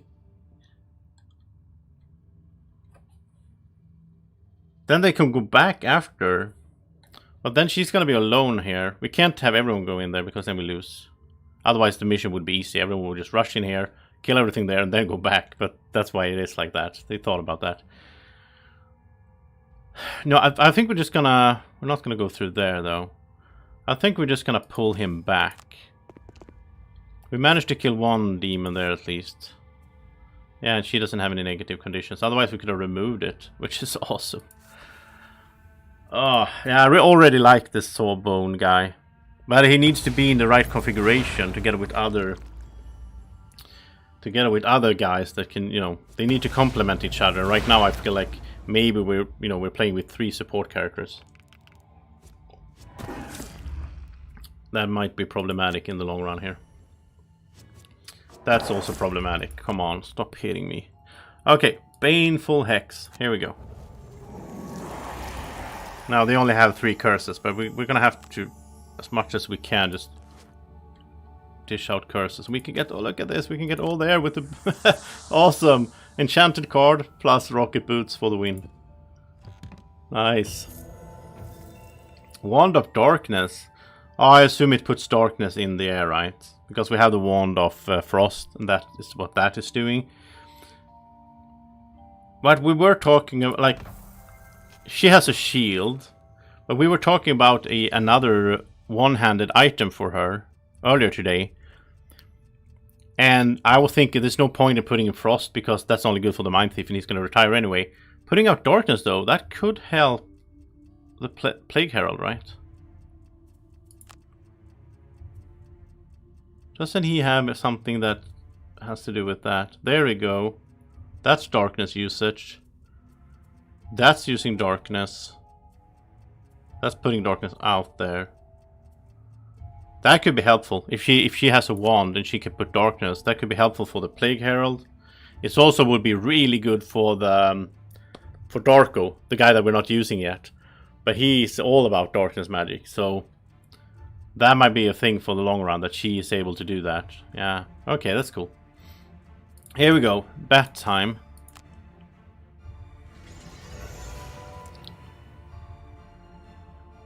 I guess she could use this to heal someone, an ally in here, because it's different planes, but it's the same map. So, but right now we don't have any wounded. Well, oh, I'm stupid. We have this guy. He's still alive. That's what. Almost missed that. That's what I was supposed to do. Now we refresh it. I'm just gonna heal him up fully. It's a little bit wasteful because he can only take one more, but we need him to stay alive. Yeah. Can she use darkness? Oh, she can. Look at this. She can stun with darkness. I missed that. She can. Oh, she can curse with darkness. She can stun with darkness. That's wind. But he's putting out wind as well. Yeah. She definitely should have the wand then. She should have the darkness wand for sure. If it does what I think it does, but I'm pretty sure it is because it tends to be kind of streamlined that way. So he hasn't acted. He's going to move to attack 4. Right now he's going to attack Soulbones. I actually think he should attack her instead. Which is weird. She's going to be the tank. The tiny little summoner is going to be the tank. But he, you know, he can heal her. She can heal herself, but she has 2 of those healing cards. Yeah, we'll do it this way. That's, oh, look at this. Now he's going to take 3 damage because we have Baneful Hex into play. It's so important. No, it killed it anyway. I was hoping it's going to survive because it's got a +2. This is hard, people. Okay, these 2 have poison. If we do that one, all enemies with poison will suffer 3 damage. And then all enemies with damage would suffer 2. So, okay, we're doing these 2. Okay, that's sweet. He can do damage from over there. I like that. Okay, so she doesn't... we need to kill stuff now. That's wounded. Well, we always need to kill stuff, but... This is Pierce 3. That will be... That's a +2 because we have wind in the room. She can kill... She can almost kill one of those, I think. That's an attack of 5 with Pierce. Yeah, I like that. And she can also... She can double attack. She can attack... It's just an attack of 1. That's something, at least, on the bottom. Now, we're worried about the cards here. He doesn't get that many more rounds. And right now, I don't think he should keep giving first aid cards, actually, because she already has 2. Okay, this is pretty good. He can attack this way. Oh yeah, Harrow maybe should have healed, I guess. But the best way to heal is to kill the enemies. So, and also he's standing up there. If these night demons want to come to him, which they will probably, right? No, it's just going to stand still and attack. Okay. Otherwise, they would have to go through the lava, take 3 damage. So that's also why it was good to get him above the lava. Like, this guy can fly, though. But they are not going to do anything this turn. They're just going to stand there. They would curse themselves if there were sun in the room. I kind of wish we had that. Or light, I think it's called. It's an opposite of dark, right? So, these 2 are going to move an attack. These are going to move an attack with pull. Okay. Yeah, I think we need to basically... Yeah, picking up gold is also nice. We want this guy to get as much gold as possible here. We really want him to be able to buy some items. He needs 200 gold or whatever to get all the items we want for him. And that's going to improve him a lot. That was a good attack as well. I love his modifying deck, like +2. Just like that, over and over. -1 is fine. Got pulled though. Oh, there we go. Take 3 damage. Annoying wind demon. Ouch, that was bad. That was bad. That's his heal card, but it's fine because he has the other heal card right now. Oh, he was almost pulled onto a trap. That would have been scary. I didn't see that coming. Oh, here we go. Nice job, the bird. Finally some damage done here for her. So it doesn't show, but she killed 1 then. 1 out of 5. I don't care about the battle goals right now. I just want to survive this thing. Now she can't do this though, but she can move. Actually, she needs to move. We don't have range to one of these. Okay, she needs to move here anyway. And you know what? I'd rather kill 1 than wound 2. So, or like hurt 2. So let's go all in on this. With the Pierce 3. Pierce 3 is such a good effect. Look at that. Nice.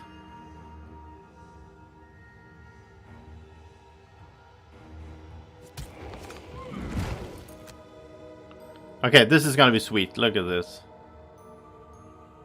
That's the same no matter which part we use to... yeah, it's the same no matter which part we use the darkness on. So we use it here. This is sweet. This guy is an elite though. He has a lot of health. But still. I like that it doesn't remove the poison to do that. Okay, now to survive, I think he needs to go early.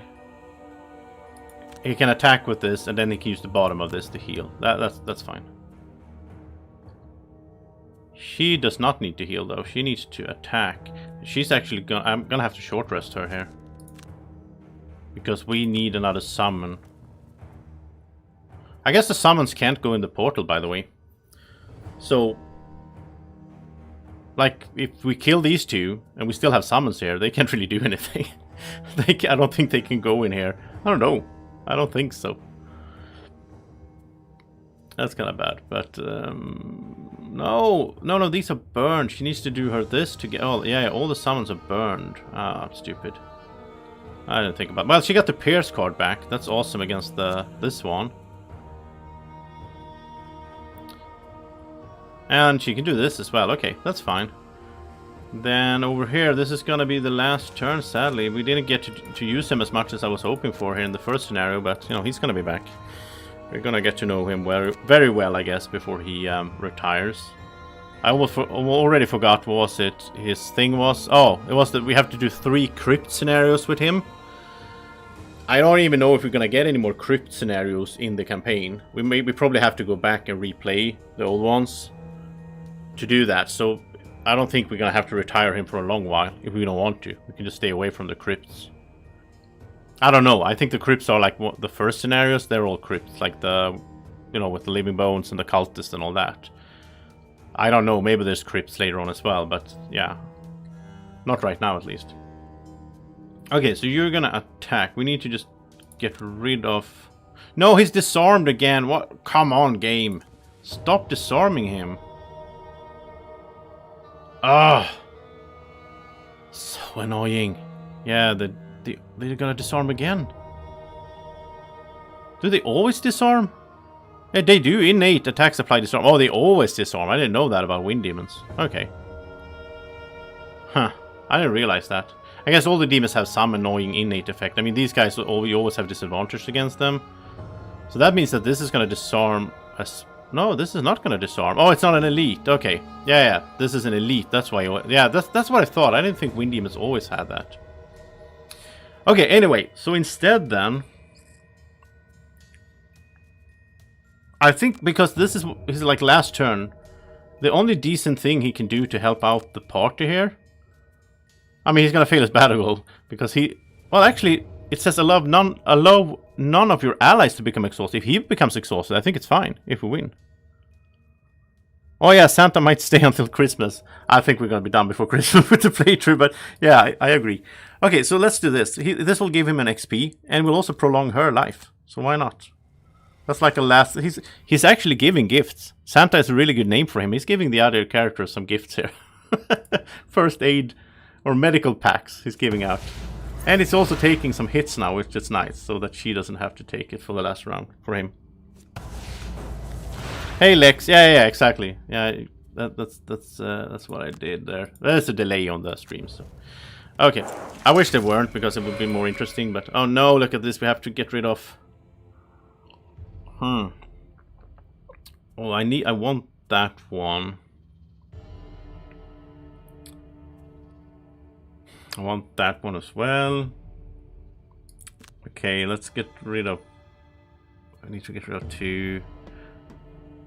Pierce is good. Okay, let's get rid of these 2. This is so bad that we took 2 hits. Why did we take 2 hits? Oh, because he pulled us into the trap. Yeah. Okay, I just said it the previous round. And then I didn't see that that could happen again. We couldn't really stop it though. They went super early, 21. I don't think we could have stopped that from happening. We shouldn't have placed him in such a way, I guess. So that yeah, I don't know. Okay, well now he's gonna heal at least. Sadly though, the only thing he can hit here is this. Yeah, okay, let's put the power potion on. Increase the chance that he actually kills it. Yes, important, very important. That could have disarmed him the next round and so on. So it's super important to get that out of the way. And now look at that. Double damage and he's wounded. Nice job, Bat. The Bat is in the... The Bat is flying inside the portal. That looks amazing. Look at that. Little pink Bat and spinning around him. Oh, cool. Okay. You might be able to finish this guy off then. Let's see. Could you do that? You did, because he's wounded, so he's gonna die on his on this turn. And look at this, we got wind. Come on. -1, but I'm still happy. That was a lot of damage on the wind demon. And it's gonna take damage going into the lava. Oh no! Attack 6, yeah, it has such strong attack. Okay, we're gonna have to give up that card then, even though I like it. And the movement card. Wow. This is gonna be tight, people. I thought we were gonna lose. Oh, look at that! The Night Demon just killed himself. I thought this was gonna be over, like round 2 or whatever. I was like, we lost this one. But now I'm feeling a little bit hopeful here. Look at this. I mean, he just needs to do those 7 damage there, and it is poisoned.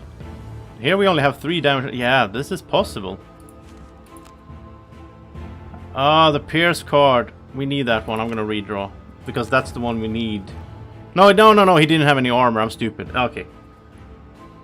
I'm so excited now that I kind of mess up. Oh, immobilize would have been sweet on him because he's mainly a melee guy. But then we need to move out of the way first. That's not gonna happen. So let's instead, since we're flying... Wait, since we're flying... Oh, this is gonna be sweet. We can fly over here. When he wants to go get us, he will have to go into the lava again. we can use the hazardous terrain to our benefit. And then we can just do the same thing again, right? We can just fly back. Yeah, it's awesome. Okay, so we can kill him that way. Okay, are you gonna... No, she doesn't need to heal. She has all these medical attacks. Yeah, she needs to get her burned cards back. That's what she needs to do. And you need to long rest and just take the hit there. Just standing here. Yeah, he's gonna get... Yeah, he's gonna get attacked. And disarmed and everything. But that's fine. He's gonna take that hit. And look at this. This is so beautiful. We're even gonna fly here. Wait, how long range is that? No, that's 3. Okay, okay. We're gonna fly here. So for him to get to us, I think he has to go through... No, we're not flying. Okay, we're not flying! We're not flying! We never took this flying card with him. We used the rocket boost to get over the lava. Oh. Oh, I thought we did. Now he has to go through 2 to get to us. Oh, well, unless he goes there, I guess. Well, we're gonna have to burn a card, right? Because otherwise he dies. Okay, that kind of messes up our plan a little bit. Oh, he had 5. Oh, okay, let's do... Okay. Anyway, this is fine. So, as long as we do a little bit of damage here. There we go. Okay, he's dead. He's gonna go... Yeah, he's dead. Fine.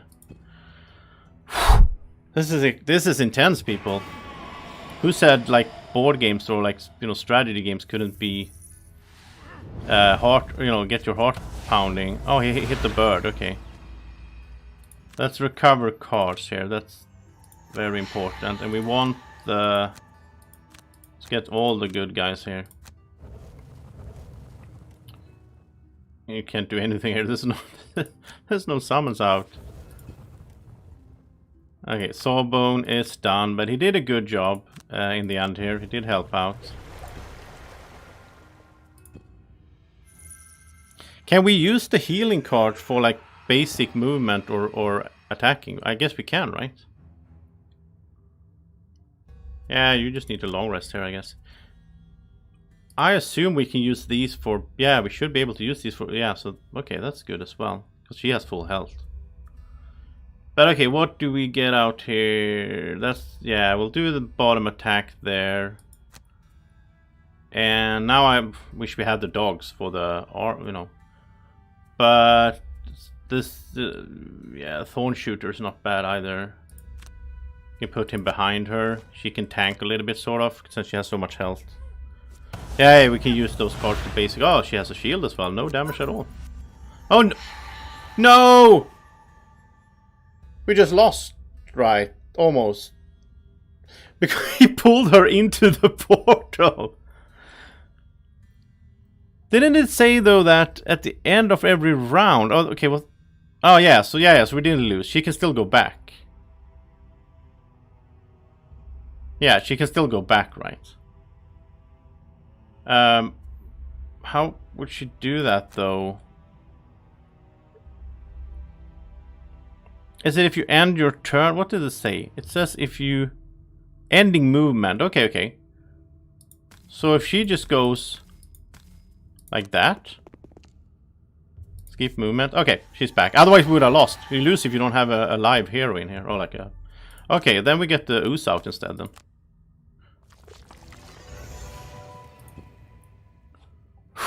I thought we lost there. That would have been super annoying to lose to that pull. If she had already acted before him, then we would have lost. Okay, and you're done. Okay, so we're gonna summon... It's gonna summon a night demon then? Because there's not gonna be anyone in there. No, it's at the end of the turn, right? Yeah, it's the end of every round. So if she doesn't kill him now in this round, we're gonna get a Night Demon in here as well. But we have the Ooze. Okay, you know what? We are going to short rest her. We need to kill this right now. That's the card we need. So we're gonna redraw. She's not gonna move at all. We're gonna do this with a Pierce. That should be enough. If it's not enough, we can have a summoned ally perform an attack. Which is this guy, if he's still alive at that point. Yeah, she will act first. Okay, that's fine. Santa, well, Santa doesn't die. Like, that's not realistic. Santa just exhausts and he'll be back for Christmas. Okay, Pierce time. This should be enough. Let's see if it is. The rift between the planes undulates wild, expelling great gusts of wind that nearly knock you off your feet. Within the wind, you hear the voice of the Spellweaver. It is almost over. I will now expel the spirits holding the portal open. Destroy them, and we will be victorious. Wait, what? Oh, what? Are you kidding me? No, we have 4 living spirits just showed up. Where's the Spellweaver? Can't she help us here? Oh no, now we did lose then. Ah, what? That was unusual. That's not usually how those scenarios in Gloomhaven work. Usually you just do whatever it says and then you finish. But I love playing that's why you should play the digital game, because in the board game when you do the setup, you would have known that, because you would have seen that, oh, you're supposed to put 4 living spirits ready on the sideline. I like this so much better where I have no idea, so I get surprised like that. So yeah, I celebrated too early. I don't think it's impossible though. Well, it is, right, because we need to go in there to kill those, and if we're in there then we lose. So yeah, it is impossible. We need at least two mercenaries alive at this stage of the scenario. It's also gonna be super hard to kill these guys, so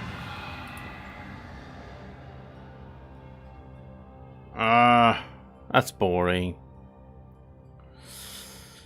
Yeah, but that's kind of, I don't know, that was anticlimactic for me. I thought I did good and actually pulled it out, and it's like, nope.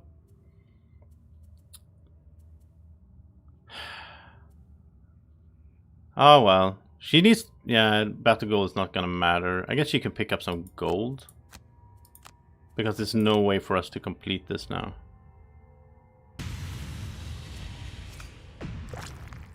I wish these guys at least came in here or something, so if we had a chance. It doesn't matter. We can't take out those four with her alone. Don't think so.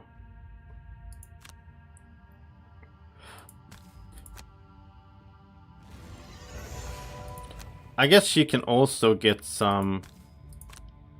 She can also get some XP maybe before she before we lose. So we'll just play this out, and then we'll have to prepare for next time we go here. We have to think this through how to do this.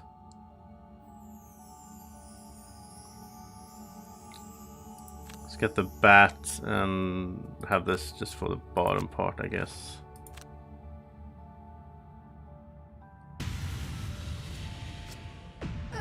Oh. No damage, Plague Herald is not here. Yeah, it's gonna kill the plants. This is a hard scenario for sure. I mean, it was hard just looking at it from the start, but I guess you don't need to move around in it that much. So, and that's that's helpful that you don't have to run around that much.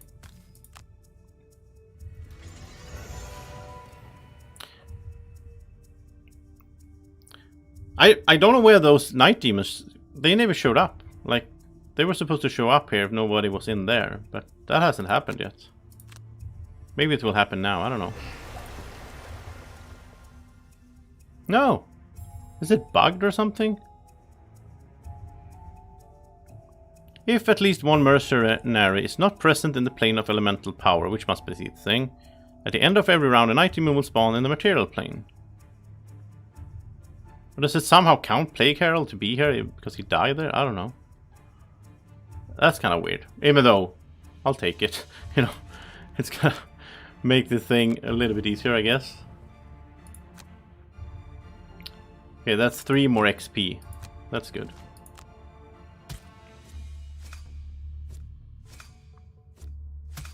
Yeah, it's like super hard to even get through these shields. So...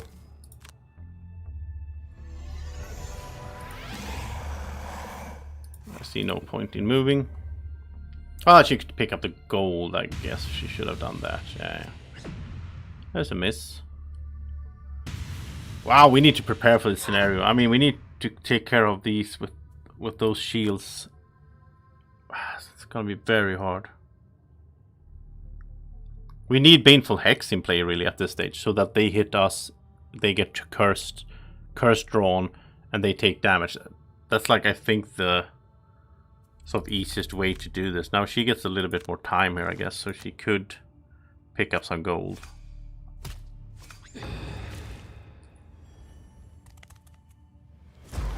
Yeah, we're not getting through those. I mean, maybe we should put her card in so she has the 2 wolves and save that one for now because they have Pierce. That is at least some kind of strategy, right? We're gonna have to. We're also gonna put in the card that we talked about. Oh, there you go, some damage. The card for Santa, ignoring the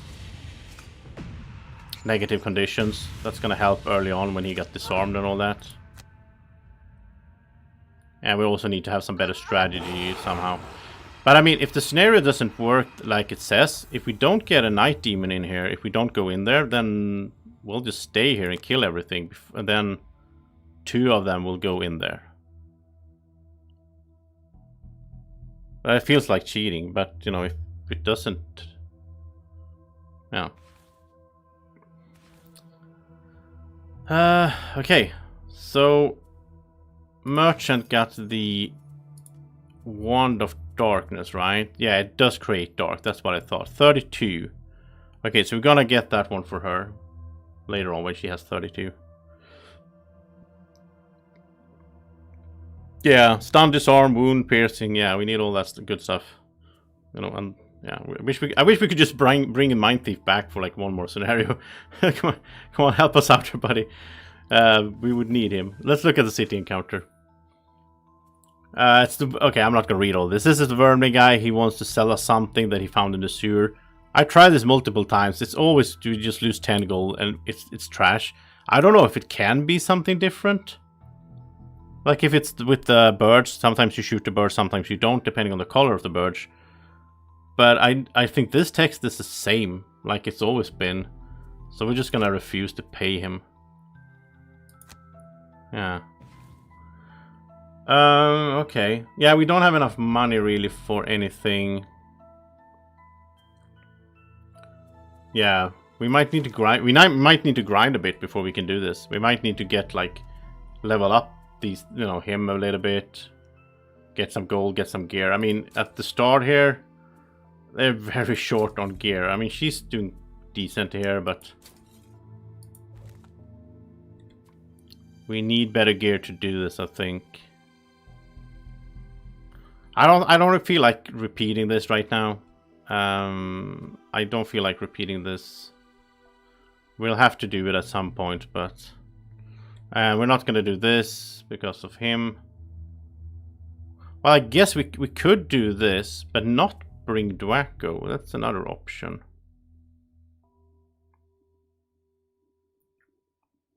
Huh.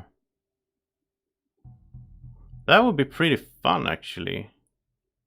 So, he will retire if we go there, because it's the... But if we do this...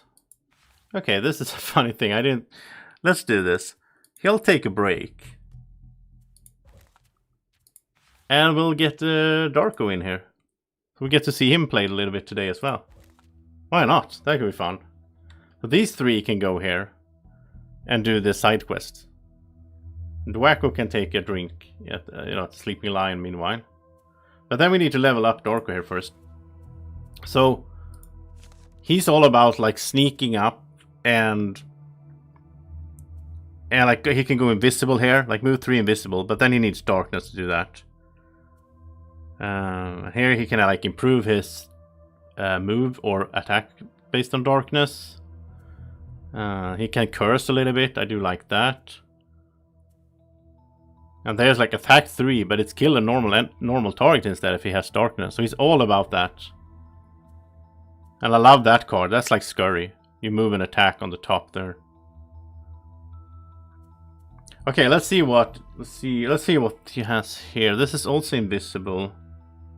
Of course, going invisible is better if we also have some kind of tank character that can take the hits instead of him. I don't want these 2 to take hits.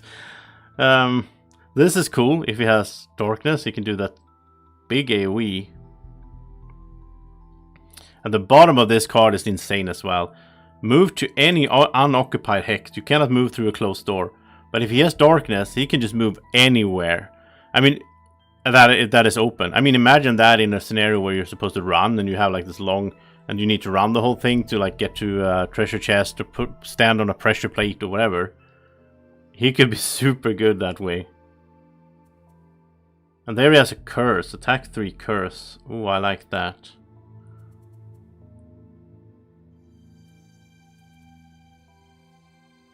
Okay, let's level him up. Let's see what we get. Attack 2. Oh, this is good for the darkness, right?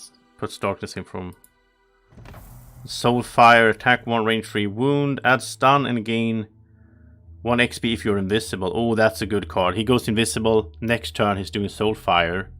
It's a late card as well, so you want to stay invisible for the whole round so the enemies act and they don't see him. And then, you can also go invisible in doorways. This is a kind of, I think it's a bit of cheese. It's like an exploit in a sense in the game. And it doesn't make thematic sense because if you're standing in a doorway and you're invisible and there's like this night demon coming and he tries to go into the door and he's like, oh, I can't because there's something there. Then wouldn't he start hitting or something? Like, he wouldn't just stand there, which is what happens in the game. It's even worse in the game, actually, because they don't even start moving. If we put Darko in a doorway and he's invisible, they're just going to stand in there. They're not even going to go for the other guys. And they fixed that, I think, for Frosthaven. In Frosthaven, I heard it's not going to be like that, which I like that they're going to fix that because it just feels stupid. I like playing games thematically. Like, I'm not, if I was interested in just doing mechanical stuff, I would play like Abstract Euros or whatever, which I don't really like that much these days. So instead, I want like thematic stuff that makes sense with the mechanics, and this does not make sense with the invisible. Bottom here is also good, attack 6. Yeah, so I definitely want Soulfire. I want some cards that he can like use after he is invisible, and then he can use a strong card. I also think, just like I talked about earlier, I'm not gonna level him up to 4. I want to experience this guy a little bit more, see how he is to play and like get to know him. So what we're gonna do is we're gonna let him stay at 2, even though we could level him up, and we're just gonna play him for a few scenarios and so on, and then we'll level him up. So let's look at his perks. He has 4 available perks though, because he's like the 3rd or whatever in line. I don't know how that works, but it's like depending on how many we have retired so far, I think, that determines how many perks they start with. So I guess these are good, like removing minus cards. He can also ignore negative scenario effects. You know that this is the one I always go for first. I love that effect. But then we need to remove bad cards here. Oh wow, he can add -1 cards. He can add a -1 card that puts dark. So basically what that tells us from a game design perspective is that having dark active with this class character is so strong that it's worth an extra -1. That's interesting. That's like, wow. I guess the people that know him well and like the pros of the game, which I definitely don't consider myself to be, I guess they do this. I mean, it's down to one minus. Actually, he could put in these 2, and then he could have second skin, right? That way, that will cancel that out. Huh. That's interesting. Oh, no, no, no. Now I see how it's supposed to be. First you do Twilight. You add a -1 card with Darkness. Then Umbra, replace one of those cards with a +1 Darkness. Okay, so that's how you're supposed to do it. Yeah, okay, I see now. You're supposed to add these, and then you switch them out for this. Yeah, Kwong saying this class is the most OP. That sounds interesting. I thought that I thought the Plague Herald was the most OP that I've seen so far, with all his cursing. Okay. We can add a +1 invisible, but then we don't control when he goes invisible. I prefer, I guess it's good in the long run. Heal. I'm gonna add this one, because you know I love curses. Especially together with the Plague Herald, which it's not gonna happen right now, but anyway. I think actually him together with the Plague Herald is a super good combo. We're gonna experience that later, I guess. I might switch a little bit back and forth here between the 4, but I'm never doing more than 3 at the same time, I think. Yeah, so he can curse a little bit, and he has a decent, he has a decent deck already. Only 3 negative cards. So, yeah. Alright, let's see what let's get some items for him. I think it's pretty... It's not obvious, but maybe he should have had the necklace. Like the Mindthief had, because he's gonna kill a lot. Well, no, that's not available right now. I wonder if it's a good strategy. I don't know. Is it a good strategy for him to have the Nightblade? I don't think so, right? Because then he will use the Darkness to add +2 instead of using Darkness for all his abilities, right? So I don't think he should have the Nightblade, even though it would feel thematically cool. But I'm thinking some kind of weapon here, like add Wound, maybe? Or, Dagger feels thematically correct with him. He could have a Wand of Darkness, I guess. I guess that would be good. And then she could have one as well. There's 2 of them. But, he can dual wield. I don't want to buy him this before I see how often he puts it out himself. And maybe he doesn't need that. But that could be a thing to remember for the future. He might pick up this later on. If we look at armor for him, Cloak of Invisibility I don't think he needs, right? Well, maybe he does. Maybe he should have a cloak. Because if he has strong attacks, that happens when he's invisible, and then he uses the attack and improves the attack by using it that way. Having him go invisible an extra time, maybe that's worth it. I don't know. You tell me, guys, if you know about this. Or if you're watching this afterwards, you can tell me in the comments if you have any. Don't spoil anything, though. But, it just, strategy-wise tips here for items. I do appreciate that. I don't know if this is a good thing for him. Second skin is not a good thing for him then, because he already has only one -1, so. Helm-wise... I don't know.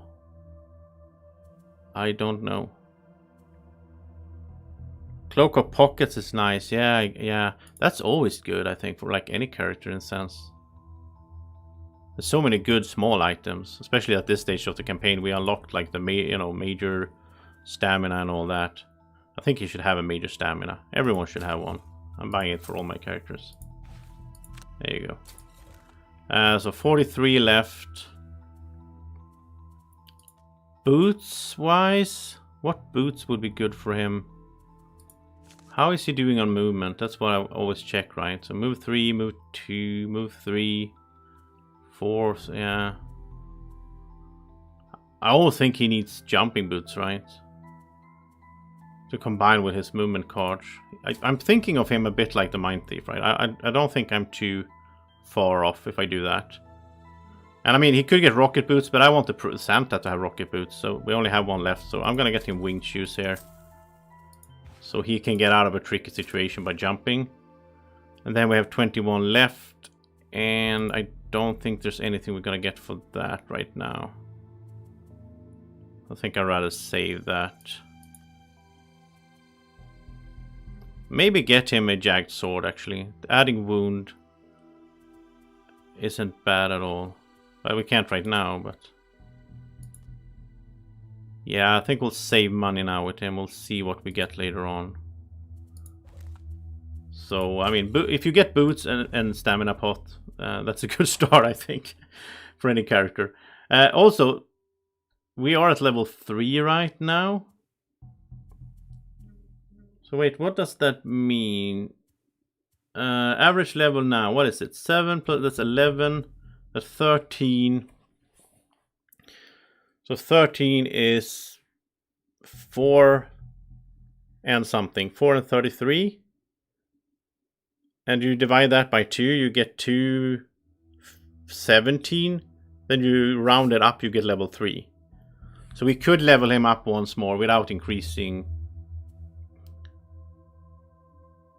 I know, I just want to try him out like this. We'll try him out like this. Okay, so let's go do another side quest here. That's true, we might get better items. You know, we're very close to leveling up Gloomhaven. I really want to do that. Wait, we can do that. Okay, now I'm doing a lot of upkeep stuff, but okay. I'm sorry, I got excited now. We're 2 away. Yeah, let's do it. Let's do it. I want money for her, but you know, let's do this because it's exciting. There we go. Devotion 8. Get to prosperity. Gloomhaven. Oh, what happened now? Okay, yeah. An enchantment point each. That's cool. Alright. And new items, right? In the shop. Look at this. Okay, so there's so much upkeep going on in this stream today, but I don't care. You've seen so many scenarios already, so. Okay, so what did we get? Heavy Bassinet. You're immune to stun and muddle. Oh, that's not that good though, I think. It's very rare that we get stunned. In all these, like, what, 50 hours gameplay time. Maybe that happens more later in the campaign or something. I assume, since it levels, you know, it comes at a later level or whatever. I don't remember us being stunned that many times. Muddle does happen a bit. But I don't know. It also seems very tanky, so I don't know. Okay, armor. Robes of evocation. During your attack, oh, this is good. You can use any magic to add +1 to the entire attack action. That's pretty good. Especially, if, I guess, for someone that has AoE, it would be the best, right? Because that's the entire attack action. When it's said like that, then I will think AoE. So maybe that's something for the Plague Herald. But then again, I really like him having the Cloak of Pockets. But maybe this is like an option for him to have. Or some other class that can do a lot of AoE, I guess. Okay, nothing so far that I really want. We look at the weapons. We get Hook Chain. Oh, I remember this one. I've seen this. Yeah. During a ranged attack, add pull 2 to the entire attack action. That's also very situational. It's a 2-hander. I don't like that. That's taking up both your hands. And how often do you want pull 2? I guess it's... I don't know. I mean, if you have someone... If you have a character that can do a top card action to ranged attack, pull them in, and then on the bottom you have a melee attack, sort of, but it's very situational. I don't know, tell me if I'm wrong, but I'm not that excited about that either. Boots, though. Boots of dashing. Oh, I like these one. I've been waiting for these. I knew they were gonna come at some point. These are just a straight up upgrade from Boots of Striding. So they are +3 instead of +2. Now we also have the rocket boots. I don't think I've seen those before. Those depend. It was a side quest to find these, and so you don't always get these in your playthrough. But they are obviously better.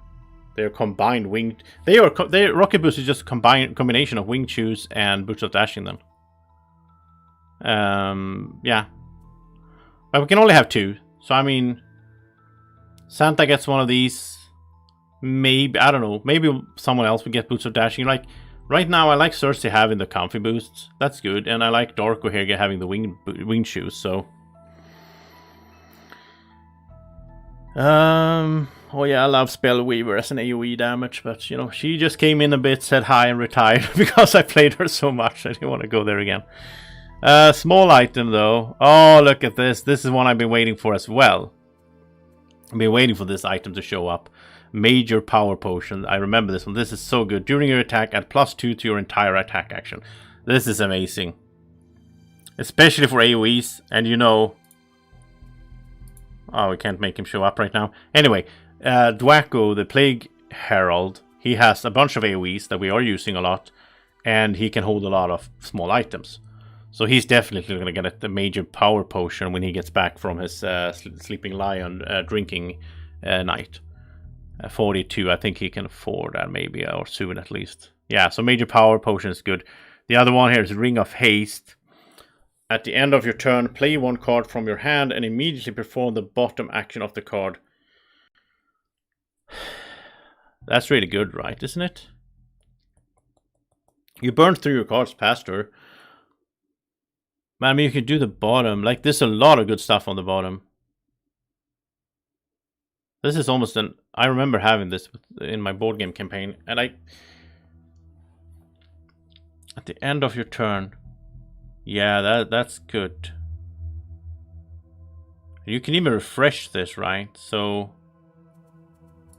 I mean, with the Empowering Talisman. You could refresh that, so you could do this twice during a scenario. That sounds really good.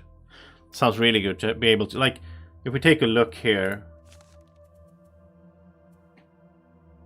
I mean, she can do that. That's an extra, I guess. But... Strengthen all adjacent allies. That's a small attack. That's a decent attack, I guess. 2 summoned allies with range 2 perform attack. That would be nice to do an extra time. Yeah, she might not be the best one for that, but like the Mindthief. Wow. If the Mindthief had that thing. Again, he's not here, but... Yeah, that could be really useful. And, you know...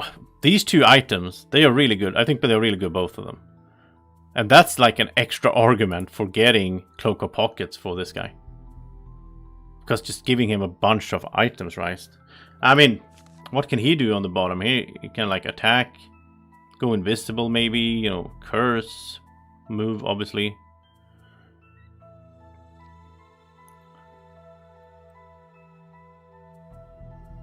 Oh, yeah, okay. So Kwong's saying something good here.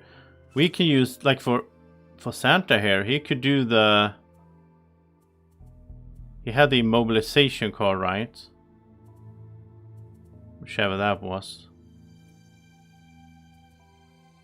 I don't remember which card it was. Well, I see what you're saying, though. Like, if you can use your normal turn... to move up to an enemy, hit it and immobilize it, then you can play an extra card on the bottom. You can move back, so you can play 3 cards on your turn, right? Yeah, okay, that sounds cool. And that, again, that's an argument for Cloak of Pockets. That makes me think Cloak of Pockets is better for him than like invisibility, because he can go invisible anyway. And second skin doesn't really work with his... Yeah. So yeah, probably Cloak of Pockets on him. That's cheap as well, 22. And then we'll just load him with a bunch of items. But anyway, oh yes, and Empowering Talisman. You're saying Empowering Talisman as well. So if we get him Empowering Talisman, and we get him Cloak of Pockets... Kind of the same setup then as the Plague Herald. Was there an item we missed? Oh, it was. Versatile Dagger. Okay. Whenever you use the default top of an ability card... Oh, okay, perform an attack 3 instead of attack 2. It's like the Comfy Boots, but the other way around. That's not bad, I guess. Have all the cards as attack 3.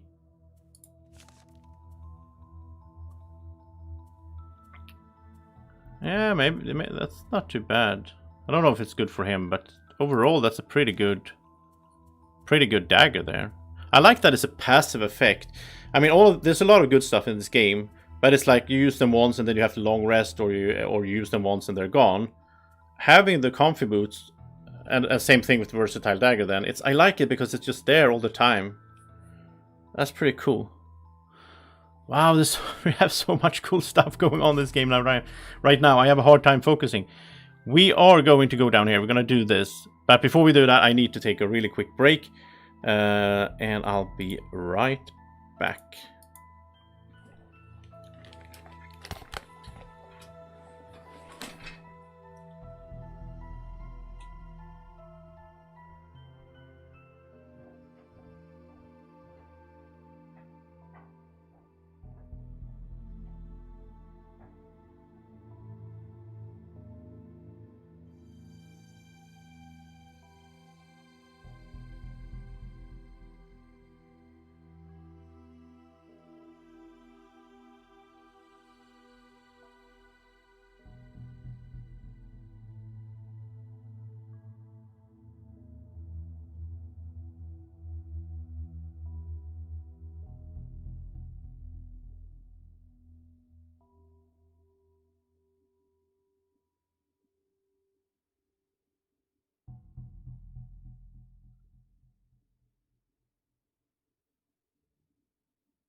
Alright, we are back.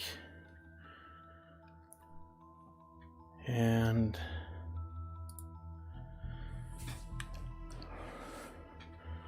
oh, that's an interesting thought. Kwong is saying here that you can use the dagger together with the medical pack. Yeah.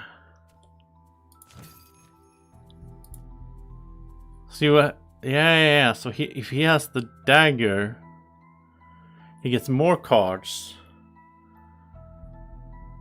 Then he can use that as an attack 3 instead of healing.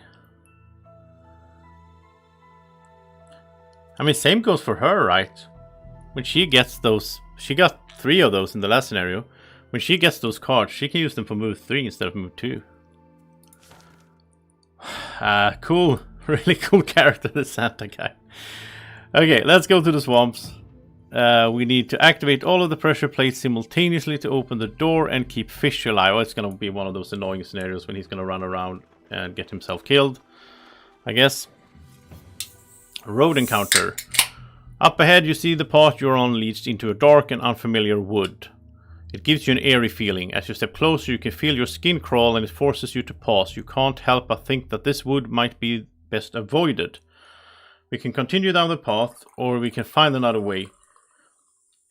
If I were to guess here, I would say that if we continue, something bad might happen, but if we find another way, we, might have to burn cards at the start, like discard cards because it took longer to get there or whatever. Let's continue. Oh, wow. We get hopefully lost. Going is hard and painful. So we're going to start with 2 damage and everyone is poisoned. But actually we can remove poison, right? We can remove poison with his, remove negative effect thing. Expecting to find nothing when you arrive at the location pointed out on Fish's map. You're surprised to see the remains of a temple, half sunk in the mud, overgrown with weeds, and its stone carvings mostly washed away. You've no clue what the purpose of the temple could possibly have been, but even in its prime, it could not have been very grand. Untouched in centuries by the look of it, Fish says, searching through the weeds. Aha! He uncovers a pair of oddly shaped holes and inserts the rods. With a few twists, stone scrapes against stone as an opening into the earth is revealed. After you, he says with a grin. This is some Indiana Jones stuff going on here, though. Gotta find treasure in this thing. The slimy stone chute ends as abruptly as it began, spitting you out in the center of a darkened room. Fish isn't far behind. Ah, the musty smell of treasure, he chimes merrily as he dusts himself off. Looking around, you find yourself in a cavernous space, narrow but impossibly tall, with arched ceilings that echo every footstep. Numerous tall figures of shadowy stone stand silent around the room. At your feet is an unusual tile that glows with the markings of ancient runes. Standing on the runestone, you feel it give slightly, and something mechanical whirs. Yeah, I don't know. It didn't feel like that encounter had anything to do with a class we had. They usually hint that's like, oh, there was this brute, so and so. I don't know. Okay, so I assume there's 3 pressure plates then, and we all have to go stand on them. The question, I guess something else will happen then. It doesn't sound like that's the end of it, but have 3 or fewer total cards in your hand and discard at the end, or kill an undamaged monster with a single attack. Okay, he's not. I don't think that's gonna happen, so let's just go for this. Kill 3 or fewer monsters or kill 5 or more. Let's just hope that she kills a bunch with her summons. And gain 13 experience points or more, or loot 5 or more gold piles. I think he has a good chance of getting a bunch of experience. I mean, I don't know, these cards right now. We're using the standard setup for cards here as well. So yeah. Maybe, we should probably take this, right, that we leveled up. Yeah, we should. Okay, so we need to replace this with something. So this is stronger attack when he goes out of invisible. That as well. That adds +2 attack if he is invisible. I like that one for the movement. Yeah. I don't really like this one. It's 84, and it's good to kill a normal target, but then you have to have darkness, right? And the bottom I don't like, to move 6 and burn the card. So this is attack 6 on the bottom. That's better at least, even if it burns the card. So anyway, does he get in some XP here? Well, this can't get that text away, obviously, so... Yeah... That card is also very similar to the Mindthief. It's almost like the same card. Attack 4 and heal self 4. But Mindthief was ranged. So he's like a pure melee version of the Mindthief in some senses, right? I don't know if he's gonna get 13 XP. Let's try to loot a bunch with him instead then. It's very hard to pick when we haven't played the scenario before, but... Oh yeah, everyone starts hurt as well. And poison, right? This, Fish becomes exuberant. Ah, floor triggers, friend. We each must stand on one, all at once. Oh, there's 4 then. Fish has this one. You go on ahead. Oh. He points off into the darkness and encourages you with a wink. It's actually good though, because then he's not running around at least. Oh, and he's protected by traps basically. These traps will protect him from the sides if something comes here. They're probably gonna try to kill him, right? Because it says keep him alive as well. So where are they then? Okay, there's 1, 2, 3. Okay, there's a statue on it as well. As we were 4 characters, I guess this would be another pressure plate, right? And okay, here it continues here. Yeah. So we need to open this door, I guess, lock door, and then we need to do something else. We're not just gonna finish the scenario right away, if I'm gonna interpret that. Lots of traps. Now we don't have the doomed compass though, because that's Plague Herald's item. It's very annoying to switch up characters because every time I do, I'm like, oh, I missed that thing that character had. The good thing with that is just basically saying that all the characters are good, right? Because, yeah. Okay, so someone needs to go over there and 2 need to go here. Do we have to... Okay, here's a question. I assume it has to be a mercenary. Or could we put a summon on there? It doesn't say mercenaries in this one. It did in the other one where there was pressure plates. In this one it doesn't say, so I think maybe we could... She could just put a summon on one of those. I don't know.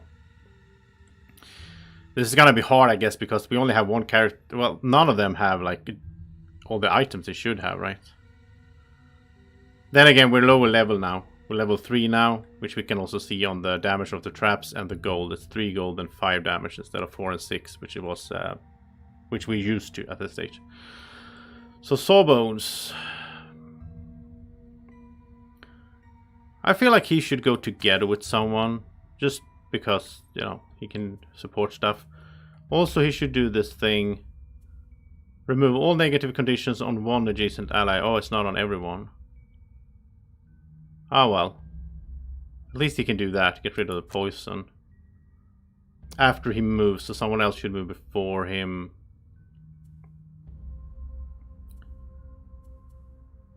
And I don't know, could he heal as well? No, let's do the med pack right away then.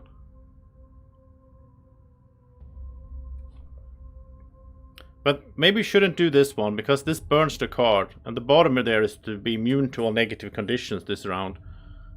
That could be very helpful if something shows up that will, you know.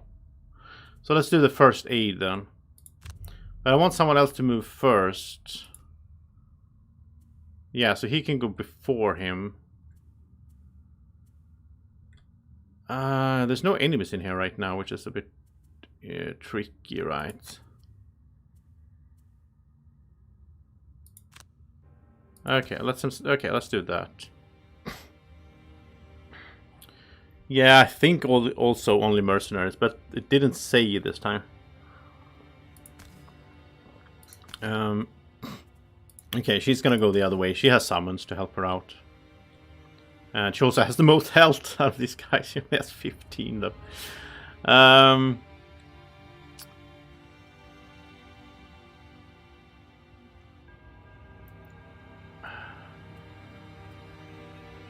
Wonder what we should... What do we do first? Maybe Void Eater because of cursing, right? Yeah, I guess we'll do it that way.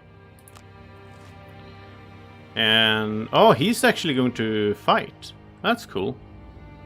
I thought he was just, you know, a passive ally. That's good. Alright, Darko, first move.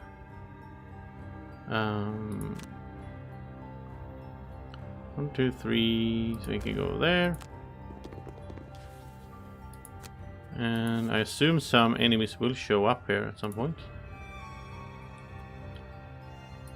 So move there.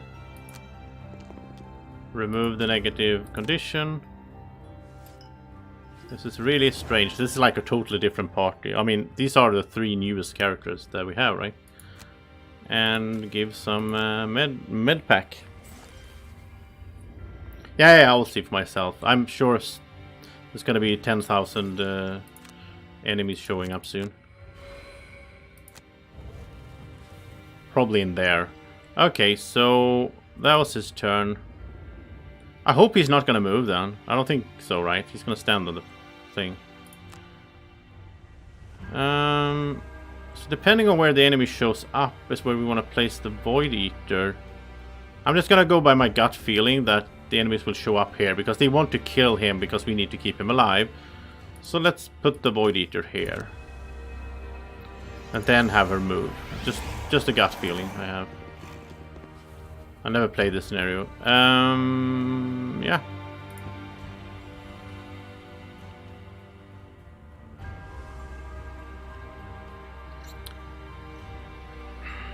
Okay, you need to go 1, 2, 3, 4. So, could you do something else that is useful?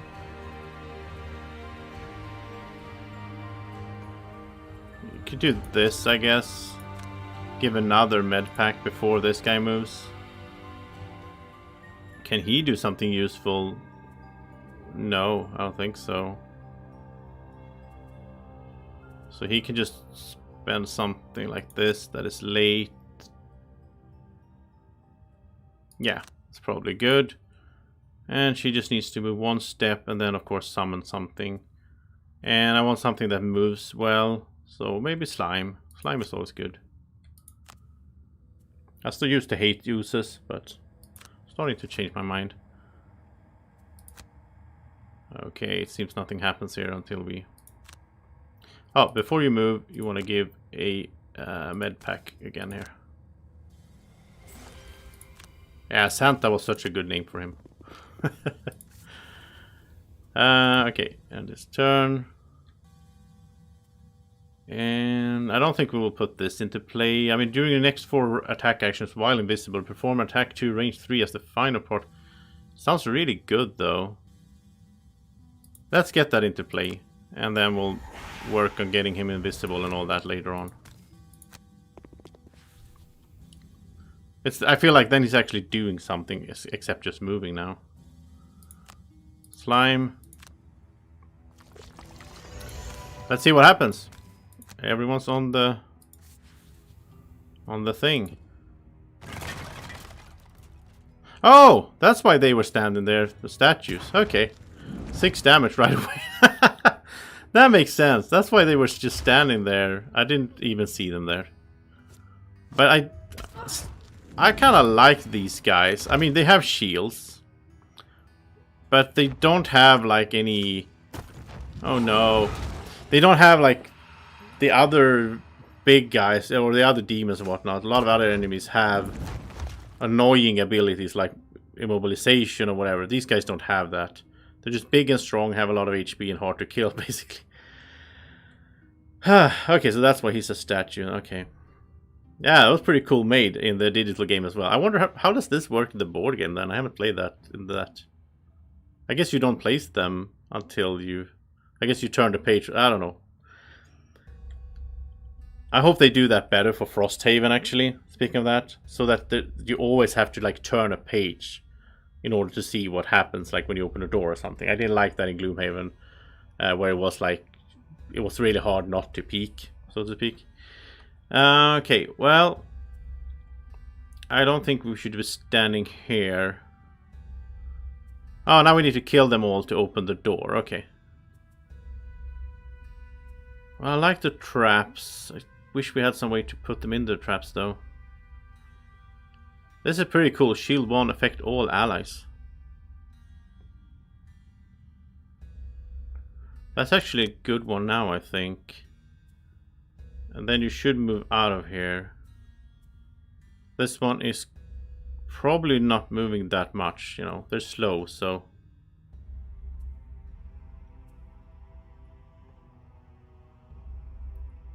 Oh, they can immobilize these guys? Okay.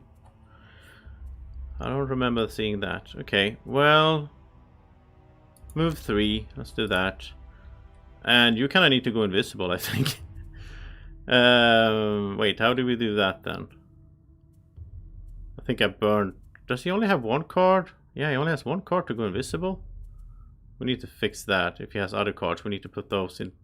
That's too low. Because he has a lot of effects now that, like, are based on him being invisible, so... Yeah, we need to do something about that. He's also really low on health. We don't have darkness. Could move 6, but no. Let's move 3 on the top and 2 on the bottom then. Just I want to gather here. Let them come to us. I don't want to be spread out like this. I don't like that. Oh yeah, she could... I mean, the slime is gonna get smashed. That's the thing. Let's try to see if she possibly could move the slime as well. And again, I missed the dogs, the 2 dogs that have pierce. I think we should get those back. There's so many enemies that have shields, so okay, they're not gonna move at least. Big guy is gonna move 1. Okay, but they're going late, so. I mean, he's not gonna move, so we don't need to move that far, I guess. Okay, we don't need shield 1, because nobody's gonna stand and take hits. So let's move 2. And then heal 3 on himself. He's just gonna remove the poison though, but... Yeah, that's fine. Also gives XP, I guess. We could hit it and then move away. I mean, attack of 2. It's not gonna do much when he has 3 shields, right? So instead, I think this could be really hard for us to win. We don't have many attacks like wound or whatever. Like, we don't have much. We don't have many things that could get through shields. That's what I'm trying to say. Okay, we want him to go invisible at some stage at least. That will wound, but that also burns the card. But it also heals him, so I guess that's a good one to have. Oh, slime, get out of here! You don't want to be here when he attacks 6. And he's gonna move 1, so it's not like I can move and get the slime with me, because she has to move. If he were not moving, I could move there and make the slime go away. No, Yeah, I can't. This is not controlling their action. I keep forgetting this. This card is not as good as it looks in that sense. But it is good because it has Pierce, which is going to be sweet against these guys. But I want the bat out first of all here. Are you going to move? It's just going to move one. Okay, that's fine. Yeah, this is going to be very tricky, I think. And I don't think this is the end to it. This is just so we open the door up there. And then I assume there's more enemies. So... I wish we could do something about this poor guy. He's not going to survive that, I think. Okay, she can get 2 cards back. Let's use the stamina pot. Why not? There's the Pierce card. Yeah, we need the Pierce card, of course. I think Torn Shooter is pretty good here as well. To have a ranged attacker.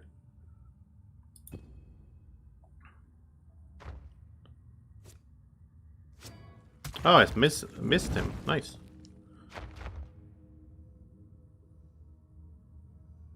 If we fail this, we're probably going to do it later, but have them level up before and also have the Plague Herald in when he's ready to retire. This could be his last scenario. Because, you know, cursing these guys could be a huge thing. Wound 5, target all adjacent enemies, not good right now. If they clump up a little bit, we might do that. We don't have that many ranged attacks. We kind of need ranged attacks in this scenario.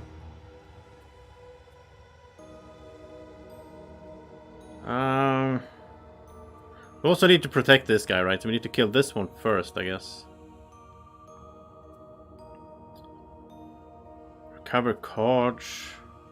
He's an ally. If we could get in here, that would mean both him and Night Shroud could recover a bunch of cards. That would be helpful.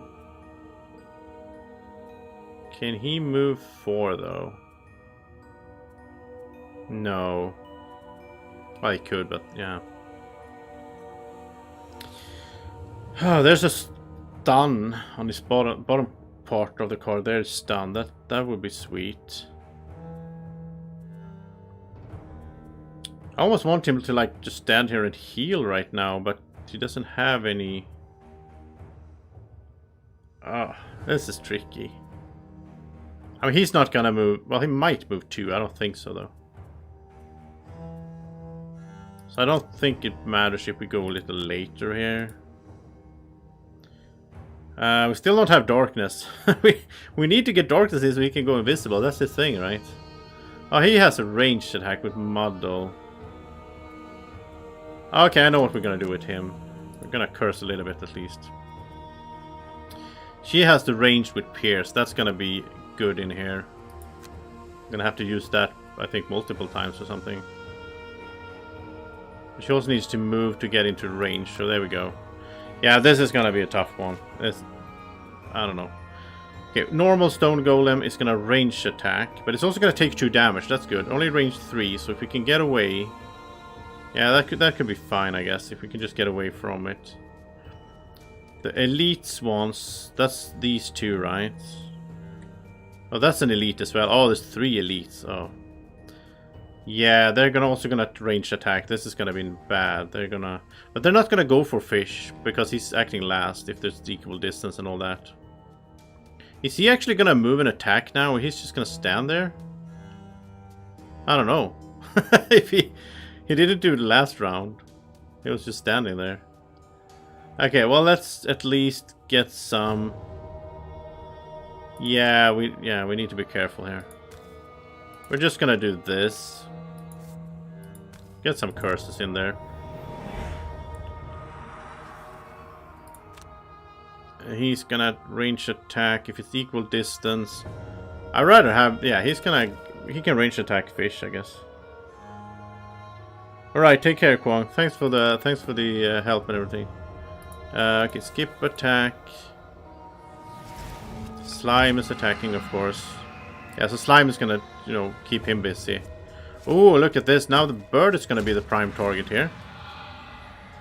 That is good, I guess. And look at this. She can do her... Yeah, we have wind. It's very nice. She can do this with Pierce and everything. And a doubler, the bless there, because we blessed her at the temple to level up Gloomhaven. Look at that. That paid off instantly. And she can even heal him here. I like the healing scroll. I mean, it's only 3, but I like that it's ranged like that. Let's also have her get the Pierce card back. I love her stamina pots. Just keep getting it back. Okay, what are you doing? I think he already has some of these packs, right? But, you know, let's give him a large one as well. He can keep going a long time then. He can do some decent damage, I think, so. Oh, that's... Oh, yeah, they're gonna take 2 damage, so the big guy in the middle is gonna die. Oh, no, Oos.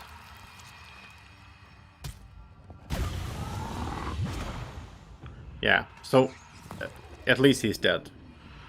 So it's 1 out of 4.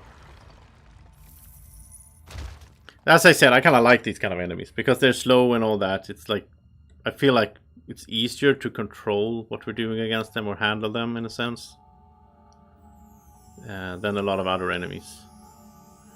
Now we're gonna do teamwork, I think. This is gonna be sweet.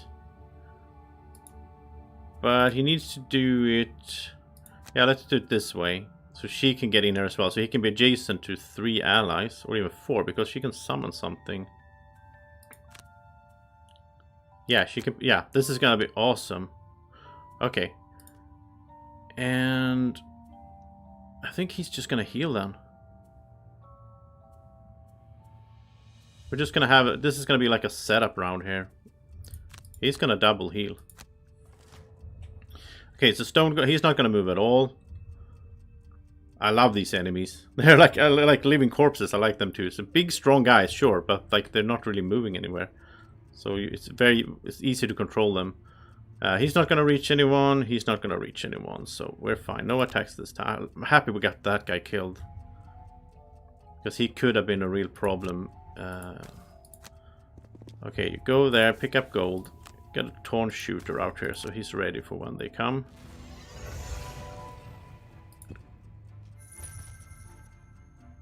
And you're just gonna stand still and heal. I love these bed packs. That's so cool. Alright, this is gonna be fun. This is the first time we use this card, and this is like the almost maximum. We could have another summon here, I guess, but you and all adjacent allies may recover an amount of discarded cards up to the number of allies adjacent to you. So he has 4 allies adjacent to him, which means all 3 characters or mercenaries should be able to get 4 cards each. Do we need to mark them? Okay. Well, he can't get cards back, obviously. So she can get all her discard back. Wait, what? It says all adjacent allies, so why don't... Did I misclick somehow? Why didn't these two get... Why didn't these two get cards back? That's not correct. You know what? Let's restart this round, because I think I misclicked or something. Maybe I don't know. That was a sweet setup there. I don't want to miss that chance to do that.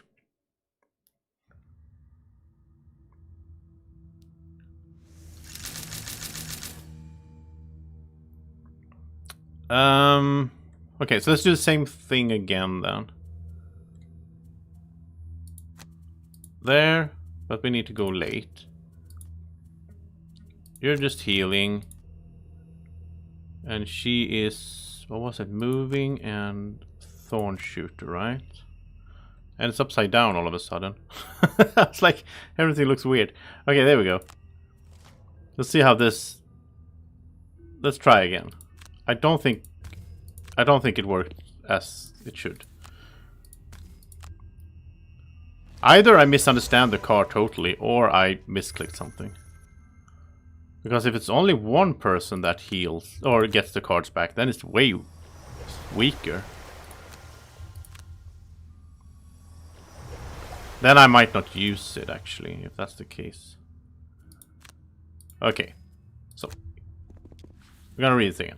You and all adjacent allies may recover an amount of discarded cards up to the number of allies adjacent to you. So he's adjacent to 4. And I don't understand. Do we... I don't understand what... No, we can only select one person, right?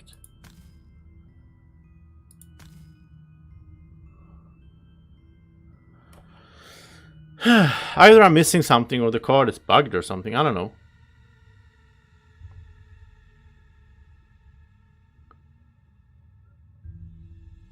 What am I missing here? Do you guys get it? I'm gonna wait a little bit, let the chat keep catch up if some of the viewers watching live understand what I'm doing wrong. It looks like that's marked now, or she's marked now. And now he's marked instead. Now her thing... Yeah, it's like now... it looks like we can only pick one player.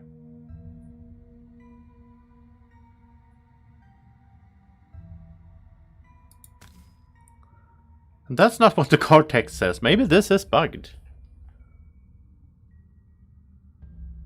So like, is that a bug report or... I could go on Discord, I guess, for the Gloomhaven Discord, and... It's always annoying to ask questions about Gloomhaven, though. Like in forums or whatever, you have to, like, be so careful with spoilers. So it's like, oh, for the Saw character, and so on and so on.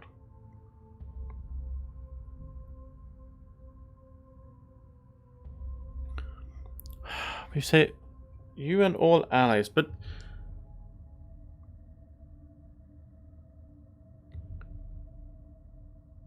But in that case... Yeah, in that case the card wording is weird. In that case it means that... It should say you or an ally. It says you and all adjacent allies may recover. Or is it, oh, you mean it's a total number? So, but then it should be 4 cards, because he has 4 allies adjacent to him. I mean, these are also allies.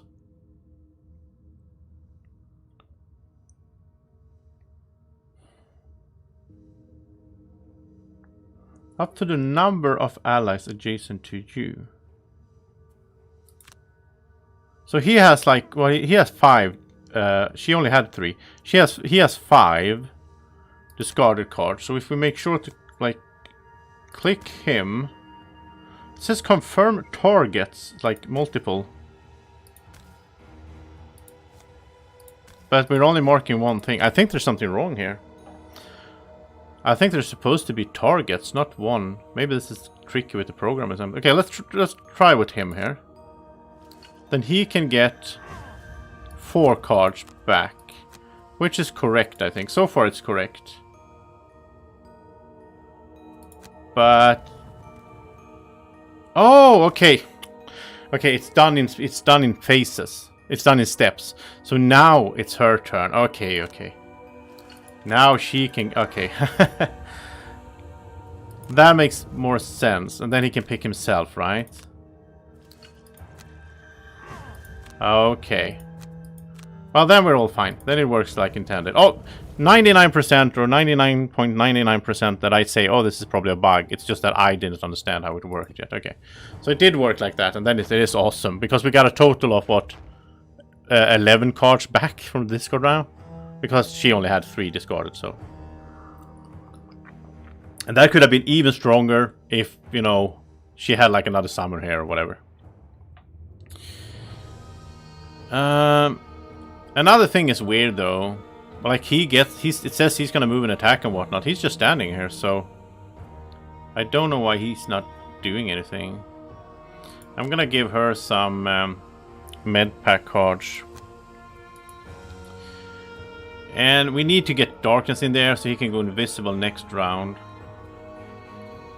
So how do we do that in a good way?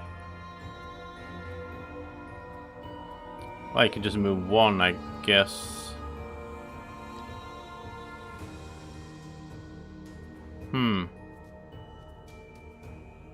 Yeah, okay, we'll just wait this turn. sort of getting him invisible. He needs more ways to get invisible. Like, that's his thing. We need to find more ways to do that with him. She doesn't mind standing here though, because she can always. Oh, her best summon. Okay. Now she has too few summons all of a sudden. It's very good payoff, yeah. I mean, most of the time we're not going to be able to set it up like we did now, because they're going to like, oh, you need to move and move and move. And this, I like these kind of scenarios, as I talked about earlier. The scenarios where we can just stand here and let them come to us. This is a perfect scenario for the summoner, right? But problem is she doesn't have any summon now. I don't want to do the lava golem, so instead, what would she do instead? I mean, Pierce would be good. Pierce 3. It's range 3 though, so she... Okay, we're gonna have her go super late. And hope, 98, so this guy's gonna move before that, so that he, so she doesn't need to move so far away from the center, which I like. No, he's not gonna move. They're just gonna retaliate. Okay. Wow. I said I like that they are slow, but they're almost too slow now. I want them to at least come towards us. Maybe we need to go then. I don't like... Well, he has 1, 2, 3, 4, 5, 6 before he can hit that. Yeah, we need to go this way first then. Attack these two. But first of all, let's hand out some Santa gifts here.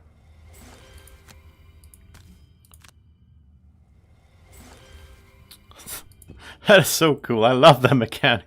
Like, I feel like we haven't even like scratched the surface of how good that this Sawbones character can be over the long run.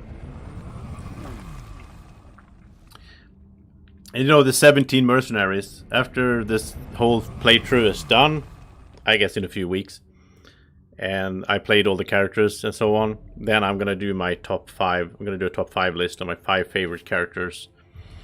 Right now, a spoiler, but Plague Herald, Mindthief, Summoner maybe. I don't know. We'll see. I do like Spellweaver a lot as well, even though I'm a bit tired of her, because we've been spending so much time together that we needed to take a break in this playthrough. You just... Yeah, there we go. Get some darkness in here for the next round.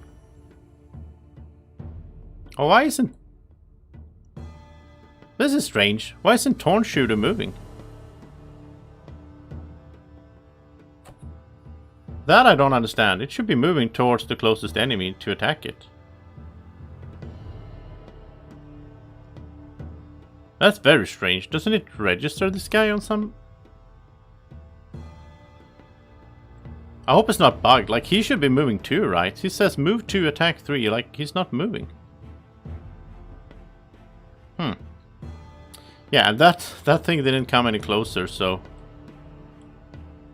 So let's do it this way instead then. Move there. And make the Thorn Shooter move. There you go. Oh, well, maybe it couldn't move. I don't know. That's weird. Okay, we're not gonna summon the Lava Golem. That would be terrible, not to be able to pick up her cards. It's terrible that they put that effect on the same card as a cool lava enemy, or like summon, because then you're always tempted, like, I want the lava guy. It's also 6 XP, so sometimes we should do it just to, for level her up, basically. Okay, so we need to start attacking these, because I have a feeling that they are not really gonna come to us. Oh, it's gonna take a while. Okay, let's move, and he can remove the negative condition on her. That's okay. You need to go invisible. That's your thing. We need to see this now. So move 3, invisible.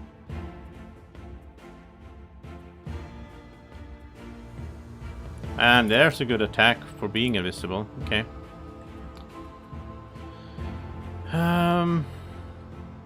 Yeah, she's gonna go in the wrong way, I guess. I'm not gonna use the darkness, so... should you no. No, this is fine. Now they're gonna move a little bit. 3, okay, here we go. Now they're gonna start moving. 2, okay. I like that they're coming closer, because I don't want to spend time moving here, killing that, and then go back. That's just spending cards and time. Oh, they're gonna suffer 1 damage as well, so that's perfect. I like it when they kill themselves, basically. And this is gonna be fun. Okay, look at this. He's gonna go here. And he's gonna go invisible. So this guy cannot move through him. So I think this one, when he's gonna move, I think he will have to take this way. Which means he's gonna go into the traps. Because he wants to get to the Torn Shooter, which is his... For him, that's the closest enemy. I think that's how it's gonna work. We're also gonna attack him, of course. Here we go. That wasn't as good as I hoped for. That's an attack of 5. +0. I don't understand why wasn't that a 5? Oh, maybe it didn't count.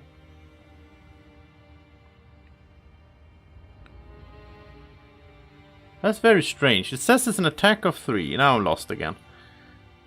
And then add 2 if you're invisible, which is. But this just says applies +2. Attack of 1? Why is an attack of 1? Deals 2 damage and he had shields. I don't understand why that's an attack of 1. That's weird. Okay, but anyway, now since he's invisible, now he gets to do his black knives. During your next 4 attack actions while invisible, perform attack 2, range 3 as the final part of the action. So now he's going to do another attack, which is sweet. Wait, was that the one he did first? Oh. Okay, yeah, that's what he did. That's why he attacked with 2. No, that doesn't make any sense. There's an attack of 2. I don't know what happened with the first one. Attack 3 and add +2 if you're invisible. And it shows that he did an attack of 1. I don't get that. I don't get that at all. But okay, he's invisible. And he's going to be invisible until the end of his next round. This is the first time we use invisible in the whole playthrough, actually. Mindthief has an invisible card, but I removed that at the beginning and I just chose to do him more of a ranged style guy instead. Okay, so he's gonna go here, I think. That one is gonna move 3, right? Yeah, he's gonna come over here. He's gonna remove the negative condition on her. He's also gonna give her shield 2. Which actually doesn't help because they move too quickly. I was planning to have her move in the front so she would take the damage, she would have shield 2. Now, it is what it is. Yeah. Okay, look at this now. Are you gonna go into the traps? That's the question. Yeah, there you go. Nice, look at that. He just killed himself. I did not plan for that when I put the Night Shroud there, but that was perfect. That was perfect. Yeah. I like that. The scenario had been a lot easier if we had the Doomed Compass and the Empowering Talisman, because then we could just have them go there right away. But okay, so what was I planning with her? I don't know.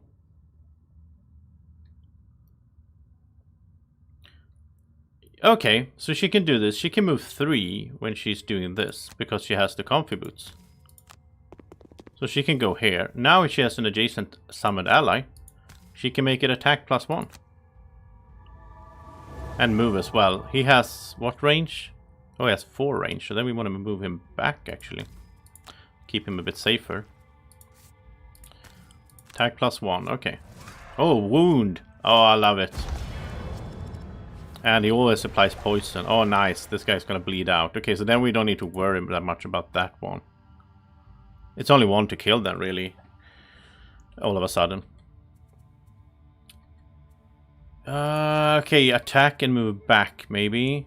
I don't want to burn that one, though. The stun there could be really helpful. Actually, we can even do that right away. He can do that. Attack, poison stun, and then he can attack here for 4. So this guy's gonna be stunned, so he can stand next to it, it's fine. He's invisible, so we want to do... We want him to go after the enemy, right?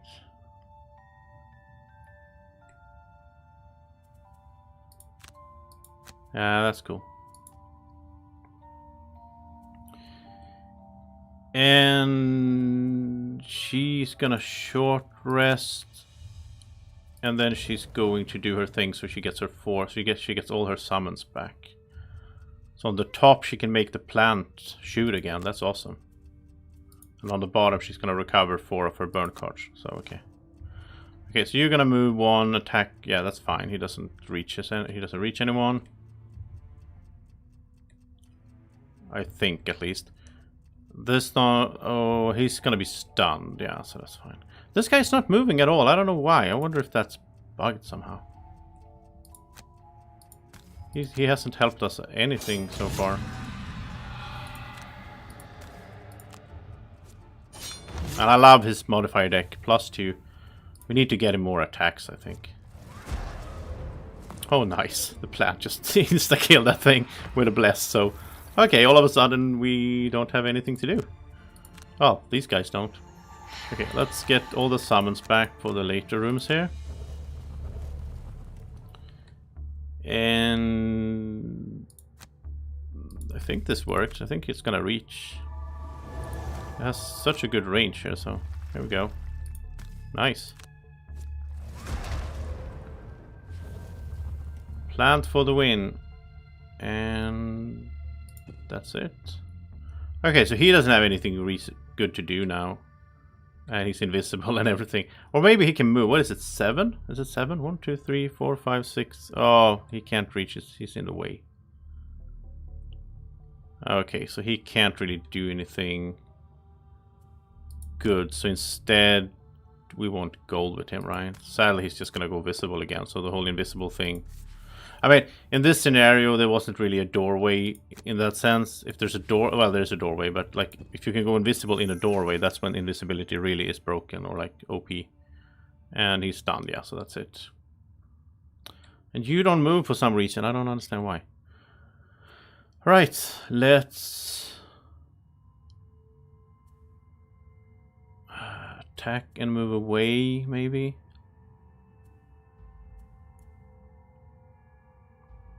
That's probably good, but then you need to go early. I'm almost thinking that this guy should have... He doesn't have any hand items. I'm thinking he should have the knife. Because then all his cards can be used as an attack 3. He has a good modifier deck. That goes well with that. He doesn't have that many attacks on his cards.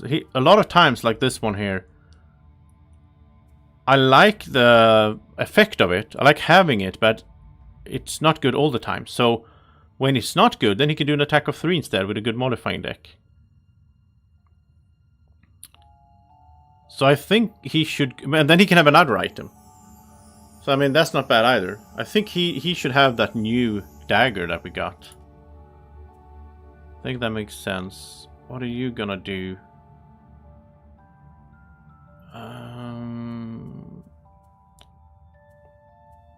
Yeah, move 4 is pretty good, I guess. Oh, yeah. Max move. She needs to get more summons in here.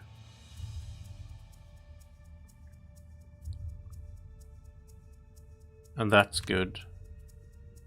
And I think the ooze. Let's get the ooze back in.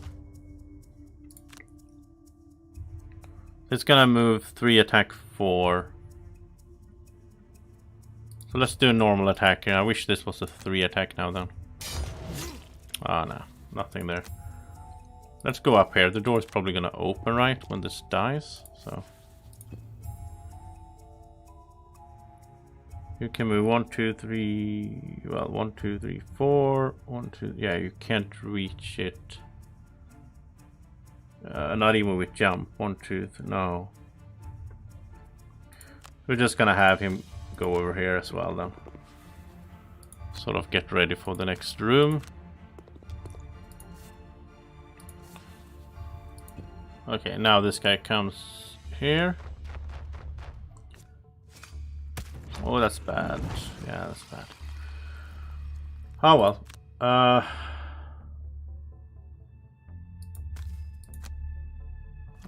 well, we can't do much about that.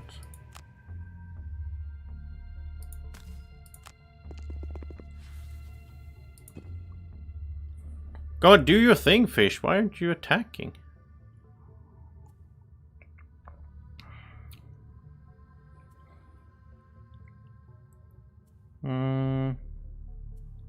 Wow. This is a...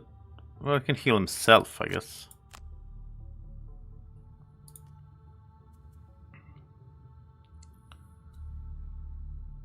He can range attack with muddle, I don't know. He has kind of weak attacks, to be honest. He can curse, I guess. He can curse. And attack for 3. Yeah, okay. We'll do that. And she can pierce attack. That's good. Yeah, okay. We'll do it this way. Oh no. Wow, that's terrible. He's going to retaliate range 3. That is a terrible one. We need to hit him anyway, right? I think so. Let's go here. Let's curse him here at least. I mean, we have a bunch of healings to do, so... Let's attack him anyway. +2 was important to get something through the shields. And... I think you'll heal yourself anyway. And this doesn't really do much. Yeah, let's... No! Poor Ooze. Okay, well, we can heal the Ooze. And we can get another heal ready.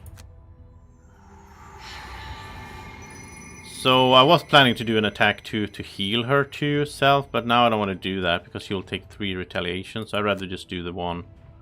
I'd rather have her move away so she's not next to him for the disadvantage. And then do the attack with the pierce, because this should be enough, right?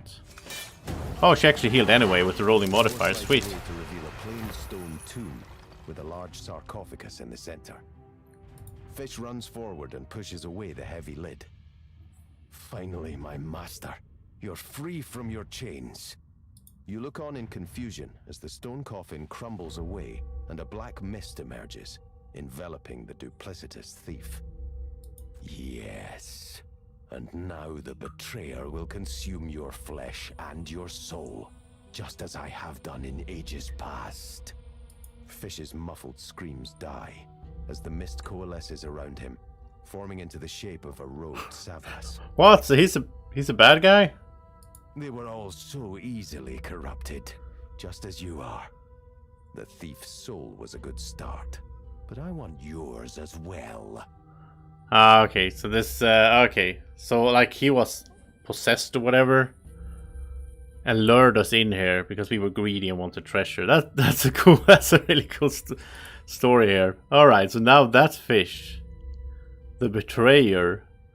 48 health. Attack 7, okay. Did this just turn into a boss scenario then? Because that's her life goal. I don't want her to do boss scenarios. I don't know if this turned into a boss scenario. Okay, we have a treasure chest up there. That's nice. I want that. We have some traps. Now this thing, the betrayer, is going to summon a giant viper. Oh. Oh, and then it's going to force all of us and our summons to perform move 4, ending as far away from a betrayer as possible. Oh, so it's going to be hard to get to it. Wow. I've never seen that effect before. This is a cool scenario. So we're going to have to move away from it. And it's probably just going to keep summoning stuff. We need to get through it too. Oh, wow. Oh, this This sounds hard.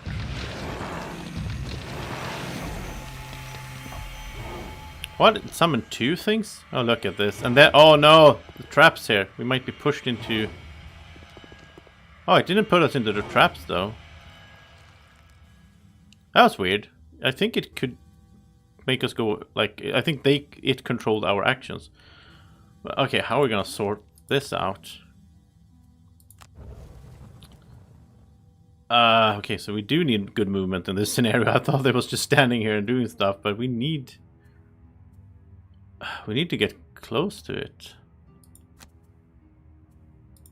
Is it gonna do that? No, maybe it doesn't do that every round though. Maybe that was just a one thing it could do, right? Otherwise, this will be super hard. Let's see what it's gonna do. No, now it's gonna move and attack and so on. Okay. Maybe it always is doing that on the first turn, so we get ready at the door and then we get pushed away. Okay, so what are these doing? Snakes. They are move 3, attack 3. Move 3, attack 2. Okay, so they're gonna be in the doorway. They're gonna clog up the doorway actually, which means, yeah, they're all gonna be in the doorway at the end of the round. So let's go there, I think. Should be fine. We don't need a shield, but whatever.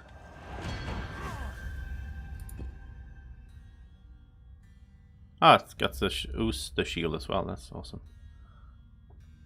Yeah, they're gonna act after us. I guess we'll just go up here. Then we're ready to attack them next round. You can also pick up some gold. Why not?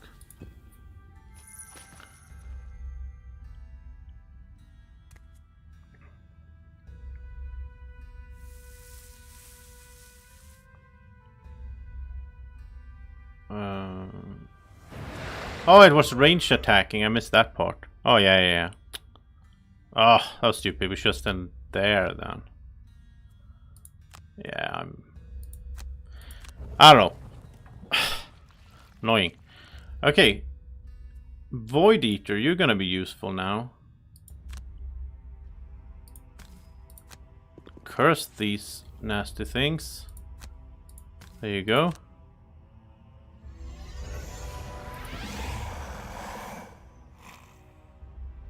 Okay, so now it is... Yeah, we're just... He doesn't have that much time left. We're just gonna...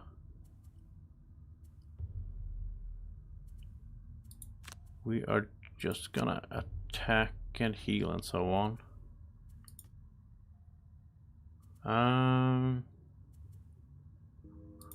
Let's get that back, actually.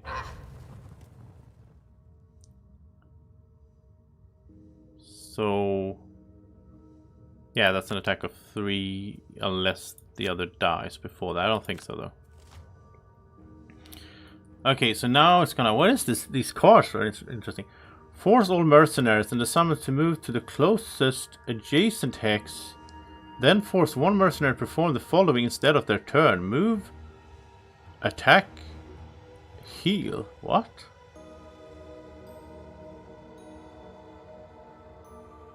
That's weird. That's really weird. Isn't that negative for the thing?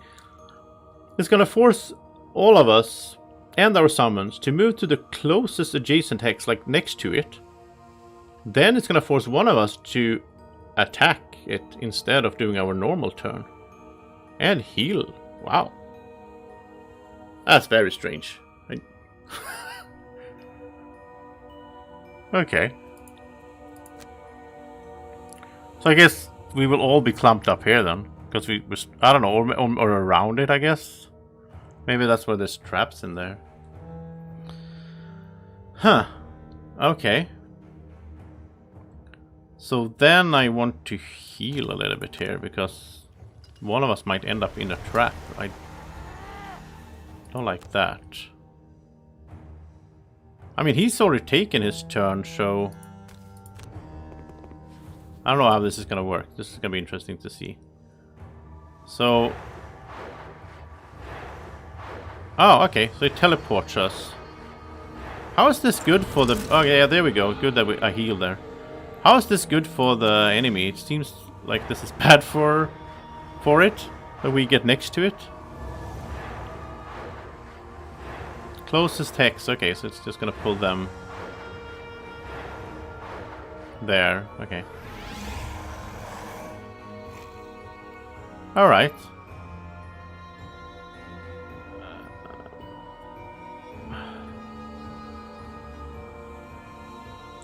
Force one mercenary to perform the following instead of their turn. That didn't happen, right? I'm confused. That thing didn't happen, that it says... Okay. Huh.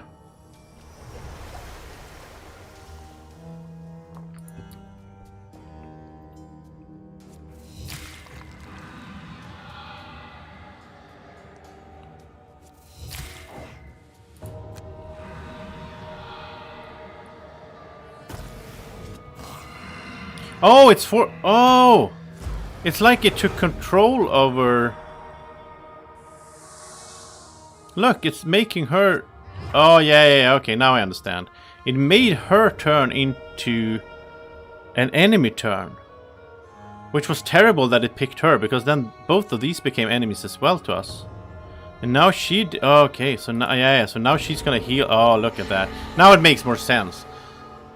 It sounded so weird otherwise. So it's like mind controlled her. Ah, that was nasty. That was really nasty. We took a lot of beating because of that. And it can't be poisoned and stunned anyway, so... Wow. This is some... hard stuff here. Huh, okay. I don't think we're gonna make this. That's too much damage that thing has. Can we curse it? No, it's immune to curse.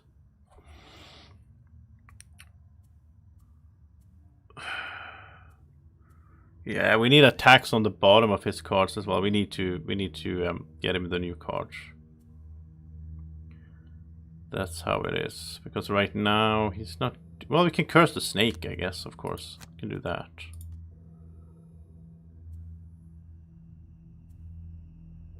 Okay. Yeah. That is problematic. Oh, he's immobilized? Oh, I didn't see that. Huh. Okay, well...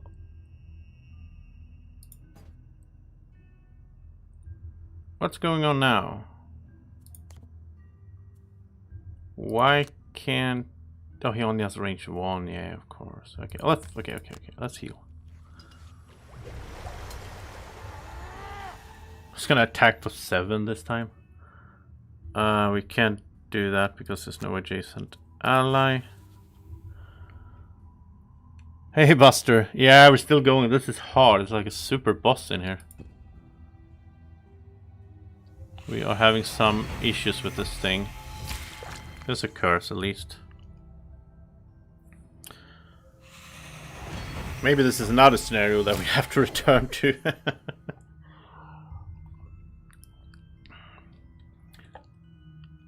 Okay, so we can attack for 4, and can it be wounded? No, it can't. Okay, attack for 4 at least then.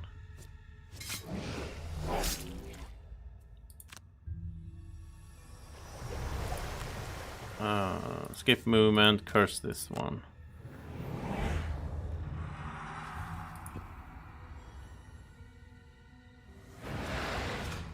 There you go. So he's out, basically. That's a miss. Come on.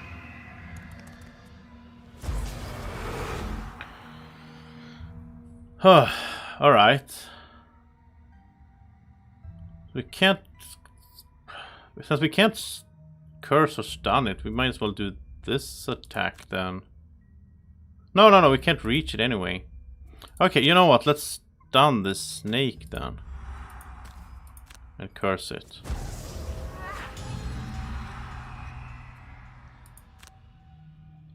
And let's go for the treasure chest so we at least get something out of this. Because I think we're gonna fail. Let's also heal this little guy. Get his poison off. We need like more items and stuff. Like these characters are not equipped to handle this kind of situation, I think. Like he can't go invisible because he's never putting it. I don't know.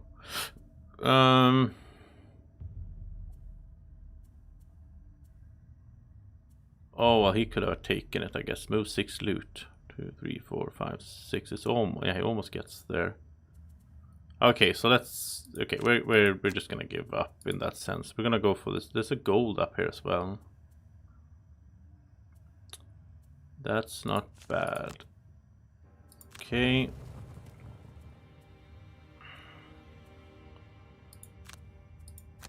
There we go. And yeah. Okay, what's happening now? Force all mercenaries and their summon to move to closest and force. Yeah, it's the same thing. It's gonna mind control one of us. Yeah. So it's just gonna pull us in. So now it's gonna be hard to even get the chest. Come on. Okay, so we can't even reach the chest. 1, 2, 3, 4, 5, 6. No, we can't even reach the chest then. Okay, this is starting to get annoying here. We just need to kill it. We don't need to care about the snakes, I guess. Oh, doubler there. That's good. Okay, so here we go. It's a cool effect, though, I must say. That's like teleporting us next to it. If it mind controls him, then he's not gonna... You know, that would be the best. If he mind controls her, that's a big problem, because then the summons are also on their side. Yeah, it did pick the summon, I guess.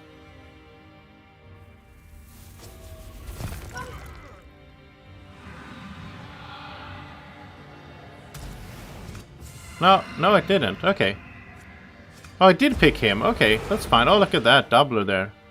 It's only 33 health to go. Okay, well then, in a sense, this was actually good, because now all of a sudden she can do this. Now she can have both of these attack again. That wouldn't have worked otherwise.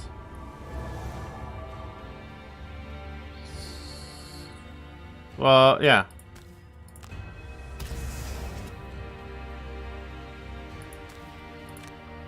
Okay, well then you're attacking the boss. We're just doing all damage on the boss if we can. Down to 30. And he's an enemy now, sort of, so he's gonna kill the ooze. Oh, come on, he killed 2 of them. Oh, then he healed himself. That's actually good, instead of healing the boss, because he was damaged. Oh, nice. I wonder how, that's probably random or something. Okay, so then he can long rest. No, he has to burn a card. Okay, so he's gone. I don't think we're gonna make this, but I'm gonna try at least. I like playing in the scenarios. But yeah, I mean, this is gonna be hard.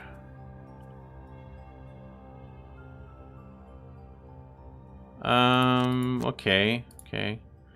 Can we now try to get to the... I mean, we should try to get to the treasure. We're gonna try that. We're not doing 30 damage with these characters. They're doing like attack 2s and so on. So that's short rest. Oh no, we can't redraw because he doesn't have health. Okay, that's it. We needed that card, I think, to even have a chance to get up there. Well, we could do 3+1, I guess. Now it's gonna summon... Oh, now. Okay, now it's gonna summon Giant Viper. And then it's gonna push everyone 4 spaces. So it might push him over to the trap. Interesting. This could work out, maybe. Yeah, then he can take the... Not the trap, the chest. Then he can take the treasure chest next round, maybe. Maybe, maybe.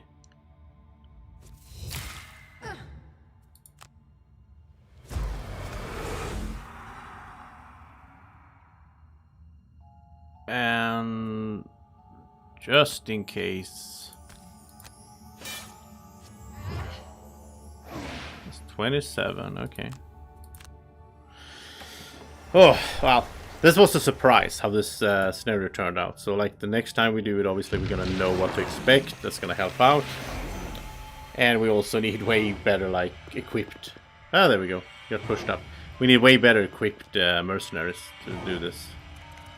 No, the trap! Oh no. Yeah, she's done. Okay, well we're gonna get the treasure chest, I think. I don't think they can stop us. Oh, now it's gonna... No, it is. It's gonna go first and it's gonna... So, it's gonna teleport him over here. So, oh. Okay.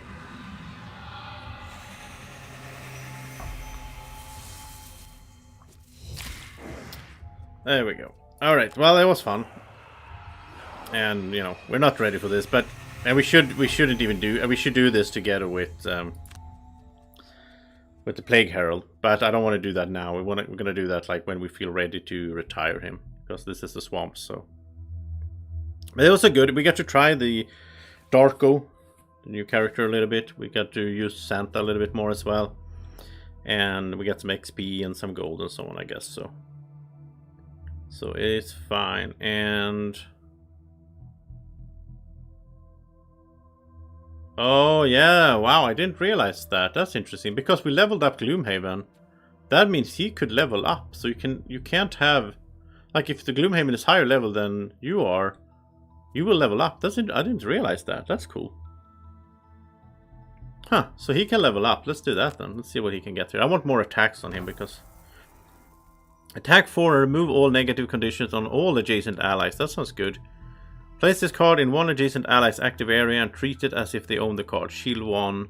You're immune to all negative conditions. Oh, that's good. The other one is attack 4 with wound and immobilize. I like that one as well, though. And then you can heal someone for 7, but you're gonna stun them as well. No, I want this one. It's another attack card, and it's also a support card at the same time, like removing negative conditions. And we could also place it in someone's area. They get shield 1, but most of all they get immune to all negative conditions. Yeah, that could be helpful. So that's a 40. It's attack. So let's remove something that may... I like him giving out cards, so I don't want to remove that. Teamwork was awesome when we managed to set it up. This is good in some situations, like move 5 and wound everyone adjacent. I mean, maybe we should probably do the top here for some scenarios. Like, then at the start of each of his turns, he can just remove a negative condition from any ally. So we can just get rid of a bunch of stuff. That's really good. I need the move 5 there, I think. I like this. Again, negative condition thing. Huh. That's hard. I said I didn't want to remove another attack card, but this bottom here, all your heal actions this round affect you and all adjacent allies. That's so situational. They have to be adjacent. We'll do that. We'll get this instead. This is an improvement for sure. Perk wise, I think stun. We have so few stuns in the party now. We are going to do that, but that's probably going to be a lot of narration, so I'll click it later. Okay, let's level up here. So attack 3, push 3. Oh, I like pushing. We could use that with the traps in there and everything. Move 4. All attacks targeting you gain disadvantage. That's a super card. It's also early. Or this one, attack 4, heal 4 self, but then you need darkness and shield. No, I'm going with Terror Blade here. Yeah. And we'll level up the whole way, and then we'll figure out what cards to use. Nightfall. At the end of your next 3 turns, When darkness is not strong, infuse darkness. That could be helpful, I guess, with his move 3, attack 2. Oh, we can use light to infuse darkness, but we don't have light that often. The other one is attack 2, add +2 attack and gain 1 if you're invisible, and then you go invisible. Oh, that's really good. So if he is invisible,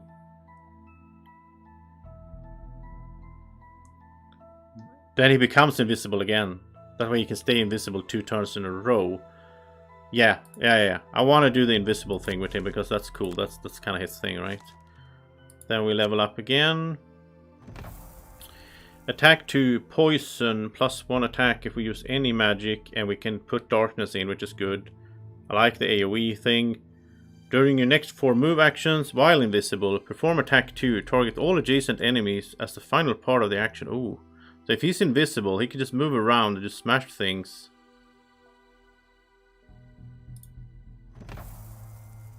Oh, I like this one better though. Attack 4, range 4, muddled curse. Yeah, we need to get a range card with him because it's really annoying that we didn't have one. It's a good attack with 4, range 4 is good, muddle is good, and a cursing, of course. And then it's another way for him to go invisible. And then he can also do an attack if you have dark. Yeah, we want that one. It's also an 11. I mean, he's so quick. All of these low cards here. Okay, so let's get rid of stuff. Let's focus on the invisible thing for him. So this is awesome. We put this in, and then when he's invisible, he gets to do extra attacks. This is a way for him to get invisible. The problem is, though, he has to have darkness to do it. Now he has 2 other ways to go invisible here. That's like guaranteed.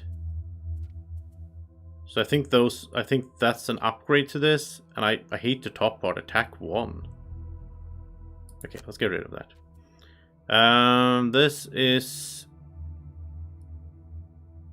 also using darkness. I like that one. Yeah, let's get rid of that. Dancing shadows. That's also like, this one makes it so you move 4 and then all attacks targeting you gain disadvantage this turn. This one, the bottom, is just all attacks targeting you gain a disadvantage. So I like the top part because it was sort of like scurry with the move 3 attack 1. Problem is, Mindthief had move 3 attack 1, but he also, we could enchant his attack so it got wound as well. We can't enchant this card on the attack part.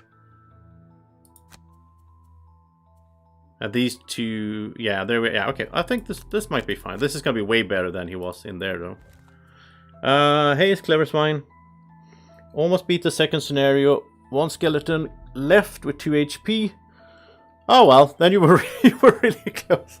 Keep trying, man. If you just get through the first 2 scenarios, then the game opens up in a sense. It becomes, well, not easier. Well, it does become a little bit easier, and you get also. After that, you get like branching paths, so you can try different things. You don't burn out on just doing the same thing all over and over. Yeah. And I don't know why, but in this playthrough, in my first stream number 1, I did both the first 2 scenarios just like that, and there wasn't any problem at all, what I remember. But that's not how it was for me when I played the board game the first time. I struggled a lot with those 2. So I guess you learn, I don't know. Hopefully you level up yourself as well. Let's do some perks here. 3 availables. I like the heal. That's good to get rid. Like heal 1 is so good to get rid of like wounds and poisons. I actually like this one. We can't control it, but now he has 2 cards that it's +1 and he goes invisible. So like we can't control when that happens. But the way we're gonna build him is it's always good if he goes invisible, because his cards are gonna be like stronger based on that and so on. We're gonna start him off with this. So the next 4 times he attacks when he's invisible, he also gets an extra attack. And then we're gonna make sure he gets invisible and starts attacking and so on. And we need better items for him as well, of course. Alright. So at that, let's do this. City encounter. Walking near the northern gates, you see some commotion as a group of wounded guards is ushered into town. They look pretty bad off, suffering from many severe wounds. Some even have lost limbs. Bringing up the rear, one guard is carried by a couple of others. He's missing a leg and has a vicious-looking axe embedded in his side. You realize that the axe looks kind of familiar. Yeah, so we can let the guards know that we recognize the Berserker's axe. That's our old character that we retired. It's cool that they show up like this. Or we can stay silent. I mean, if we let them know, it's almost like we're telling on Berserker, right? Like we're telling them who did it. I don't want to do that. So I think we're gonna stay silent. We're gonna be on our old mercenary side in all cases, right? So we casually move on, wondering how the guards found themselves on the wrong side of the Berserker's rage. It probably wasn't very difficult. Yeah, we don't want to like.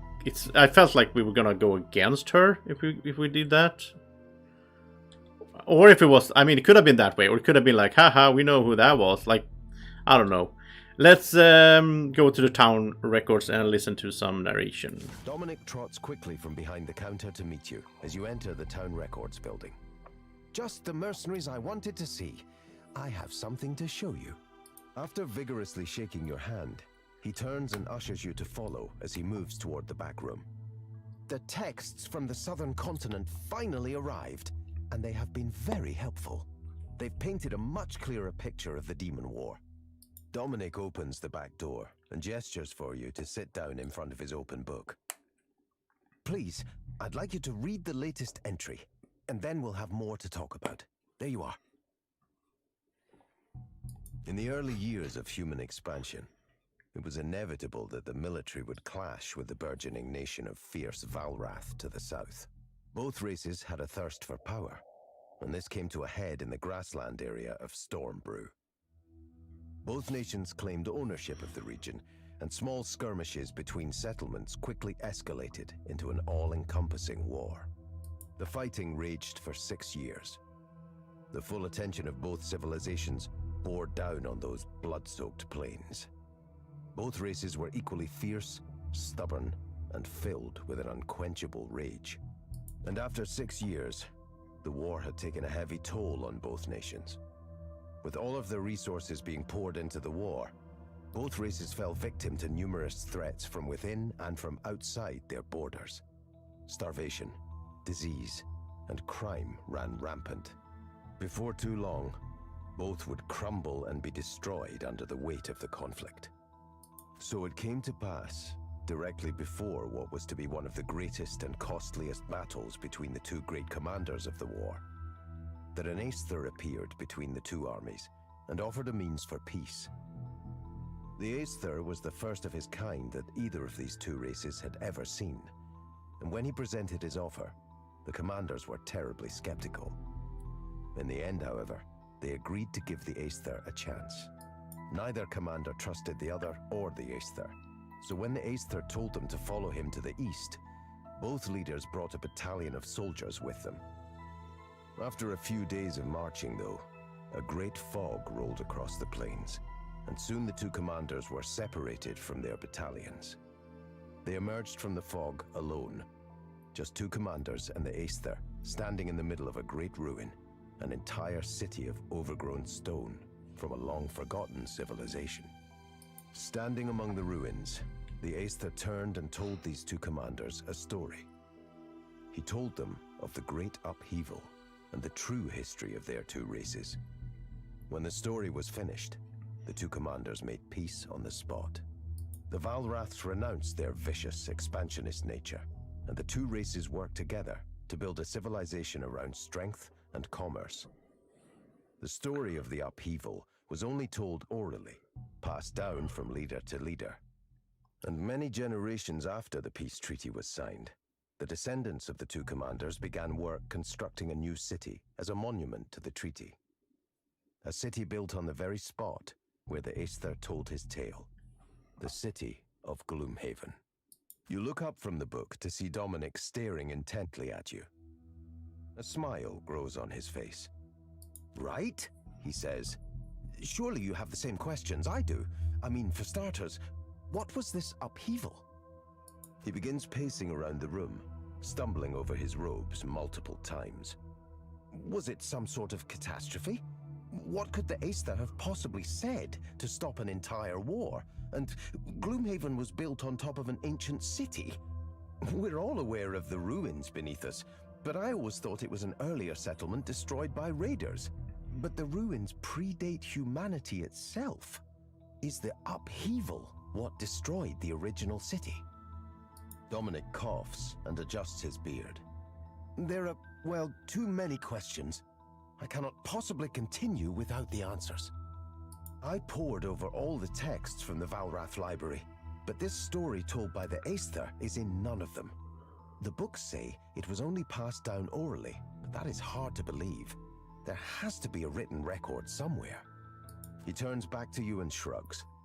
I may need your help in the near future, but for now, I need to make more contacts and try to gather more information about where a record of the upheaval story could possibly be. I'll send for you when I know more. Alright, that was a lot of story. I hope that this story thing is gonna at some point lead us to a quest or something. So I wanna like go through it. But yeah. So here's all the characters we have retired. And here's the active ones. So as you can see here, of course, yeah, there we go. You know, the Mindthief is the lead guy, and he had to go today, sadly. But I am happy to get into something new here. I think Santa's really cool, and Dorko as well. So I don't think the Rat King would rat someone out. He's a good guy. He also retired, the Rat King. He's living happily down in the sewers now, I think. So at that, I think we're gonna end today's stream. This is the second stream of today. I'm not gonna start streaming twice per day. It's just, you know, I just felt like it today. But anyway, tomorrow, 2 p.m. I think it's 2 p.m. I want to make sure I don't lie to you. Did I say 2 p.m.? I think so.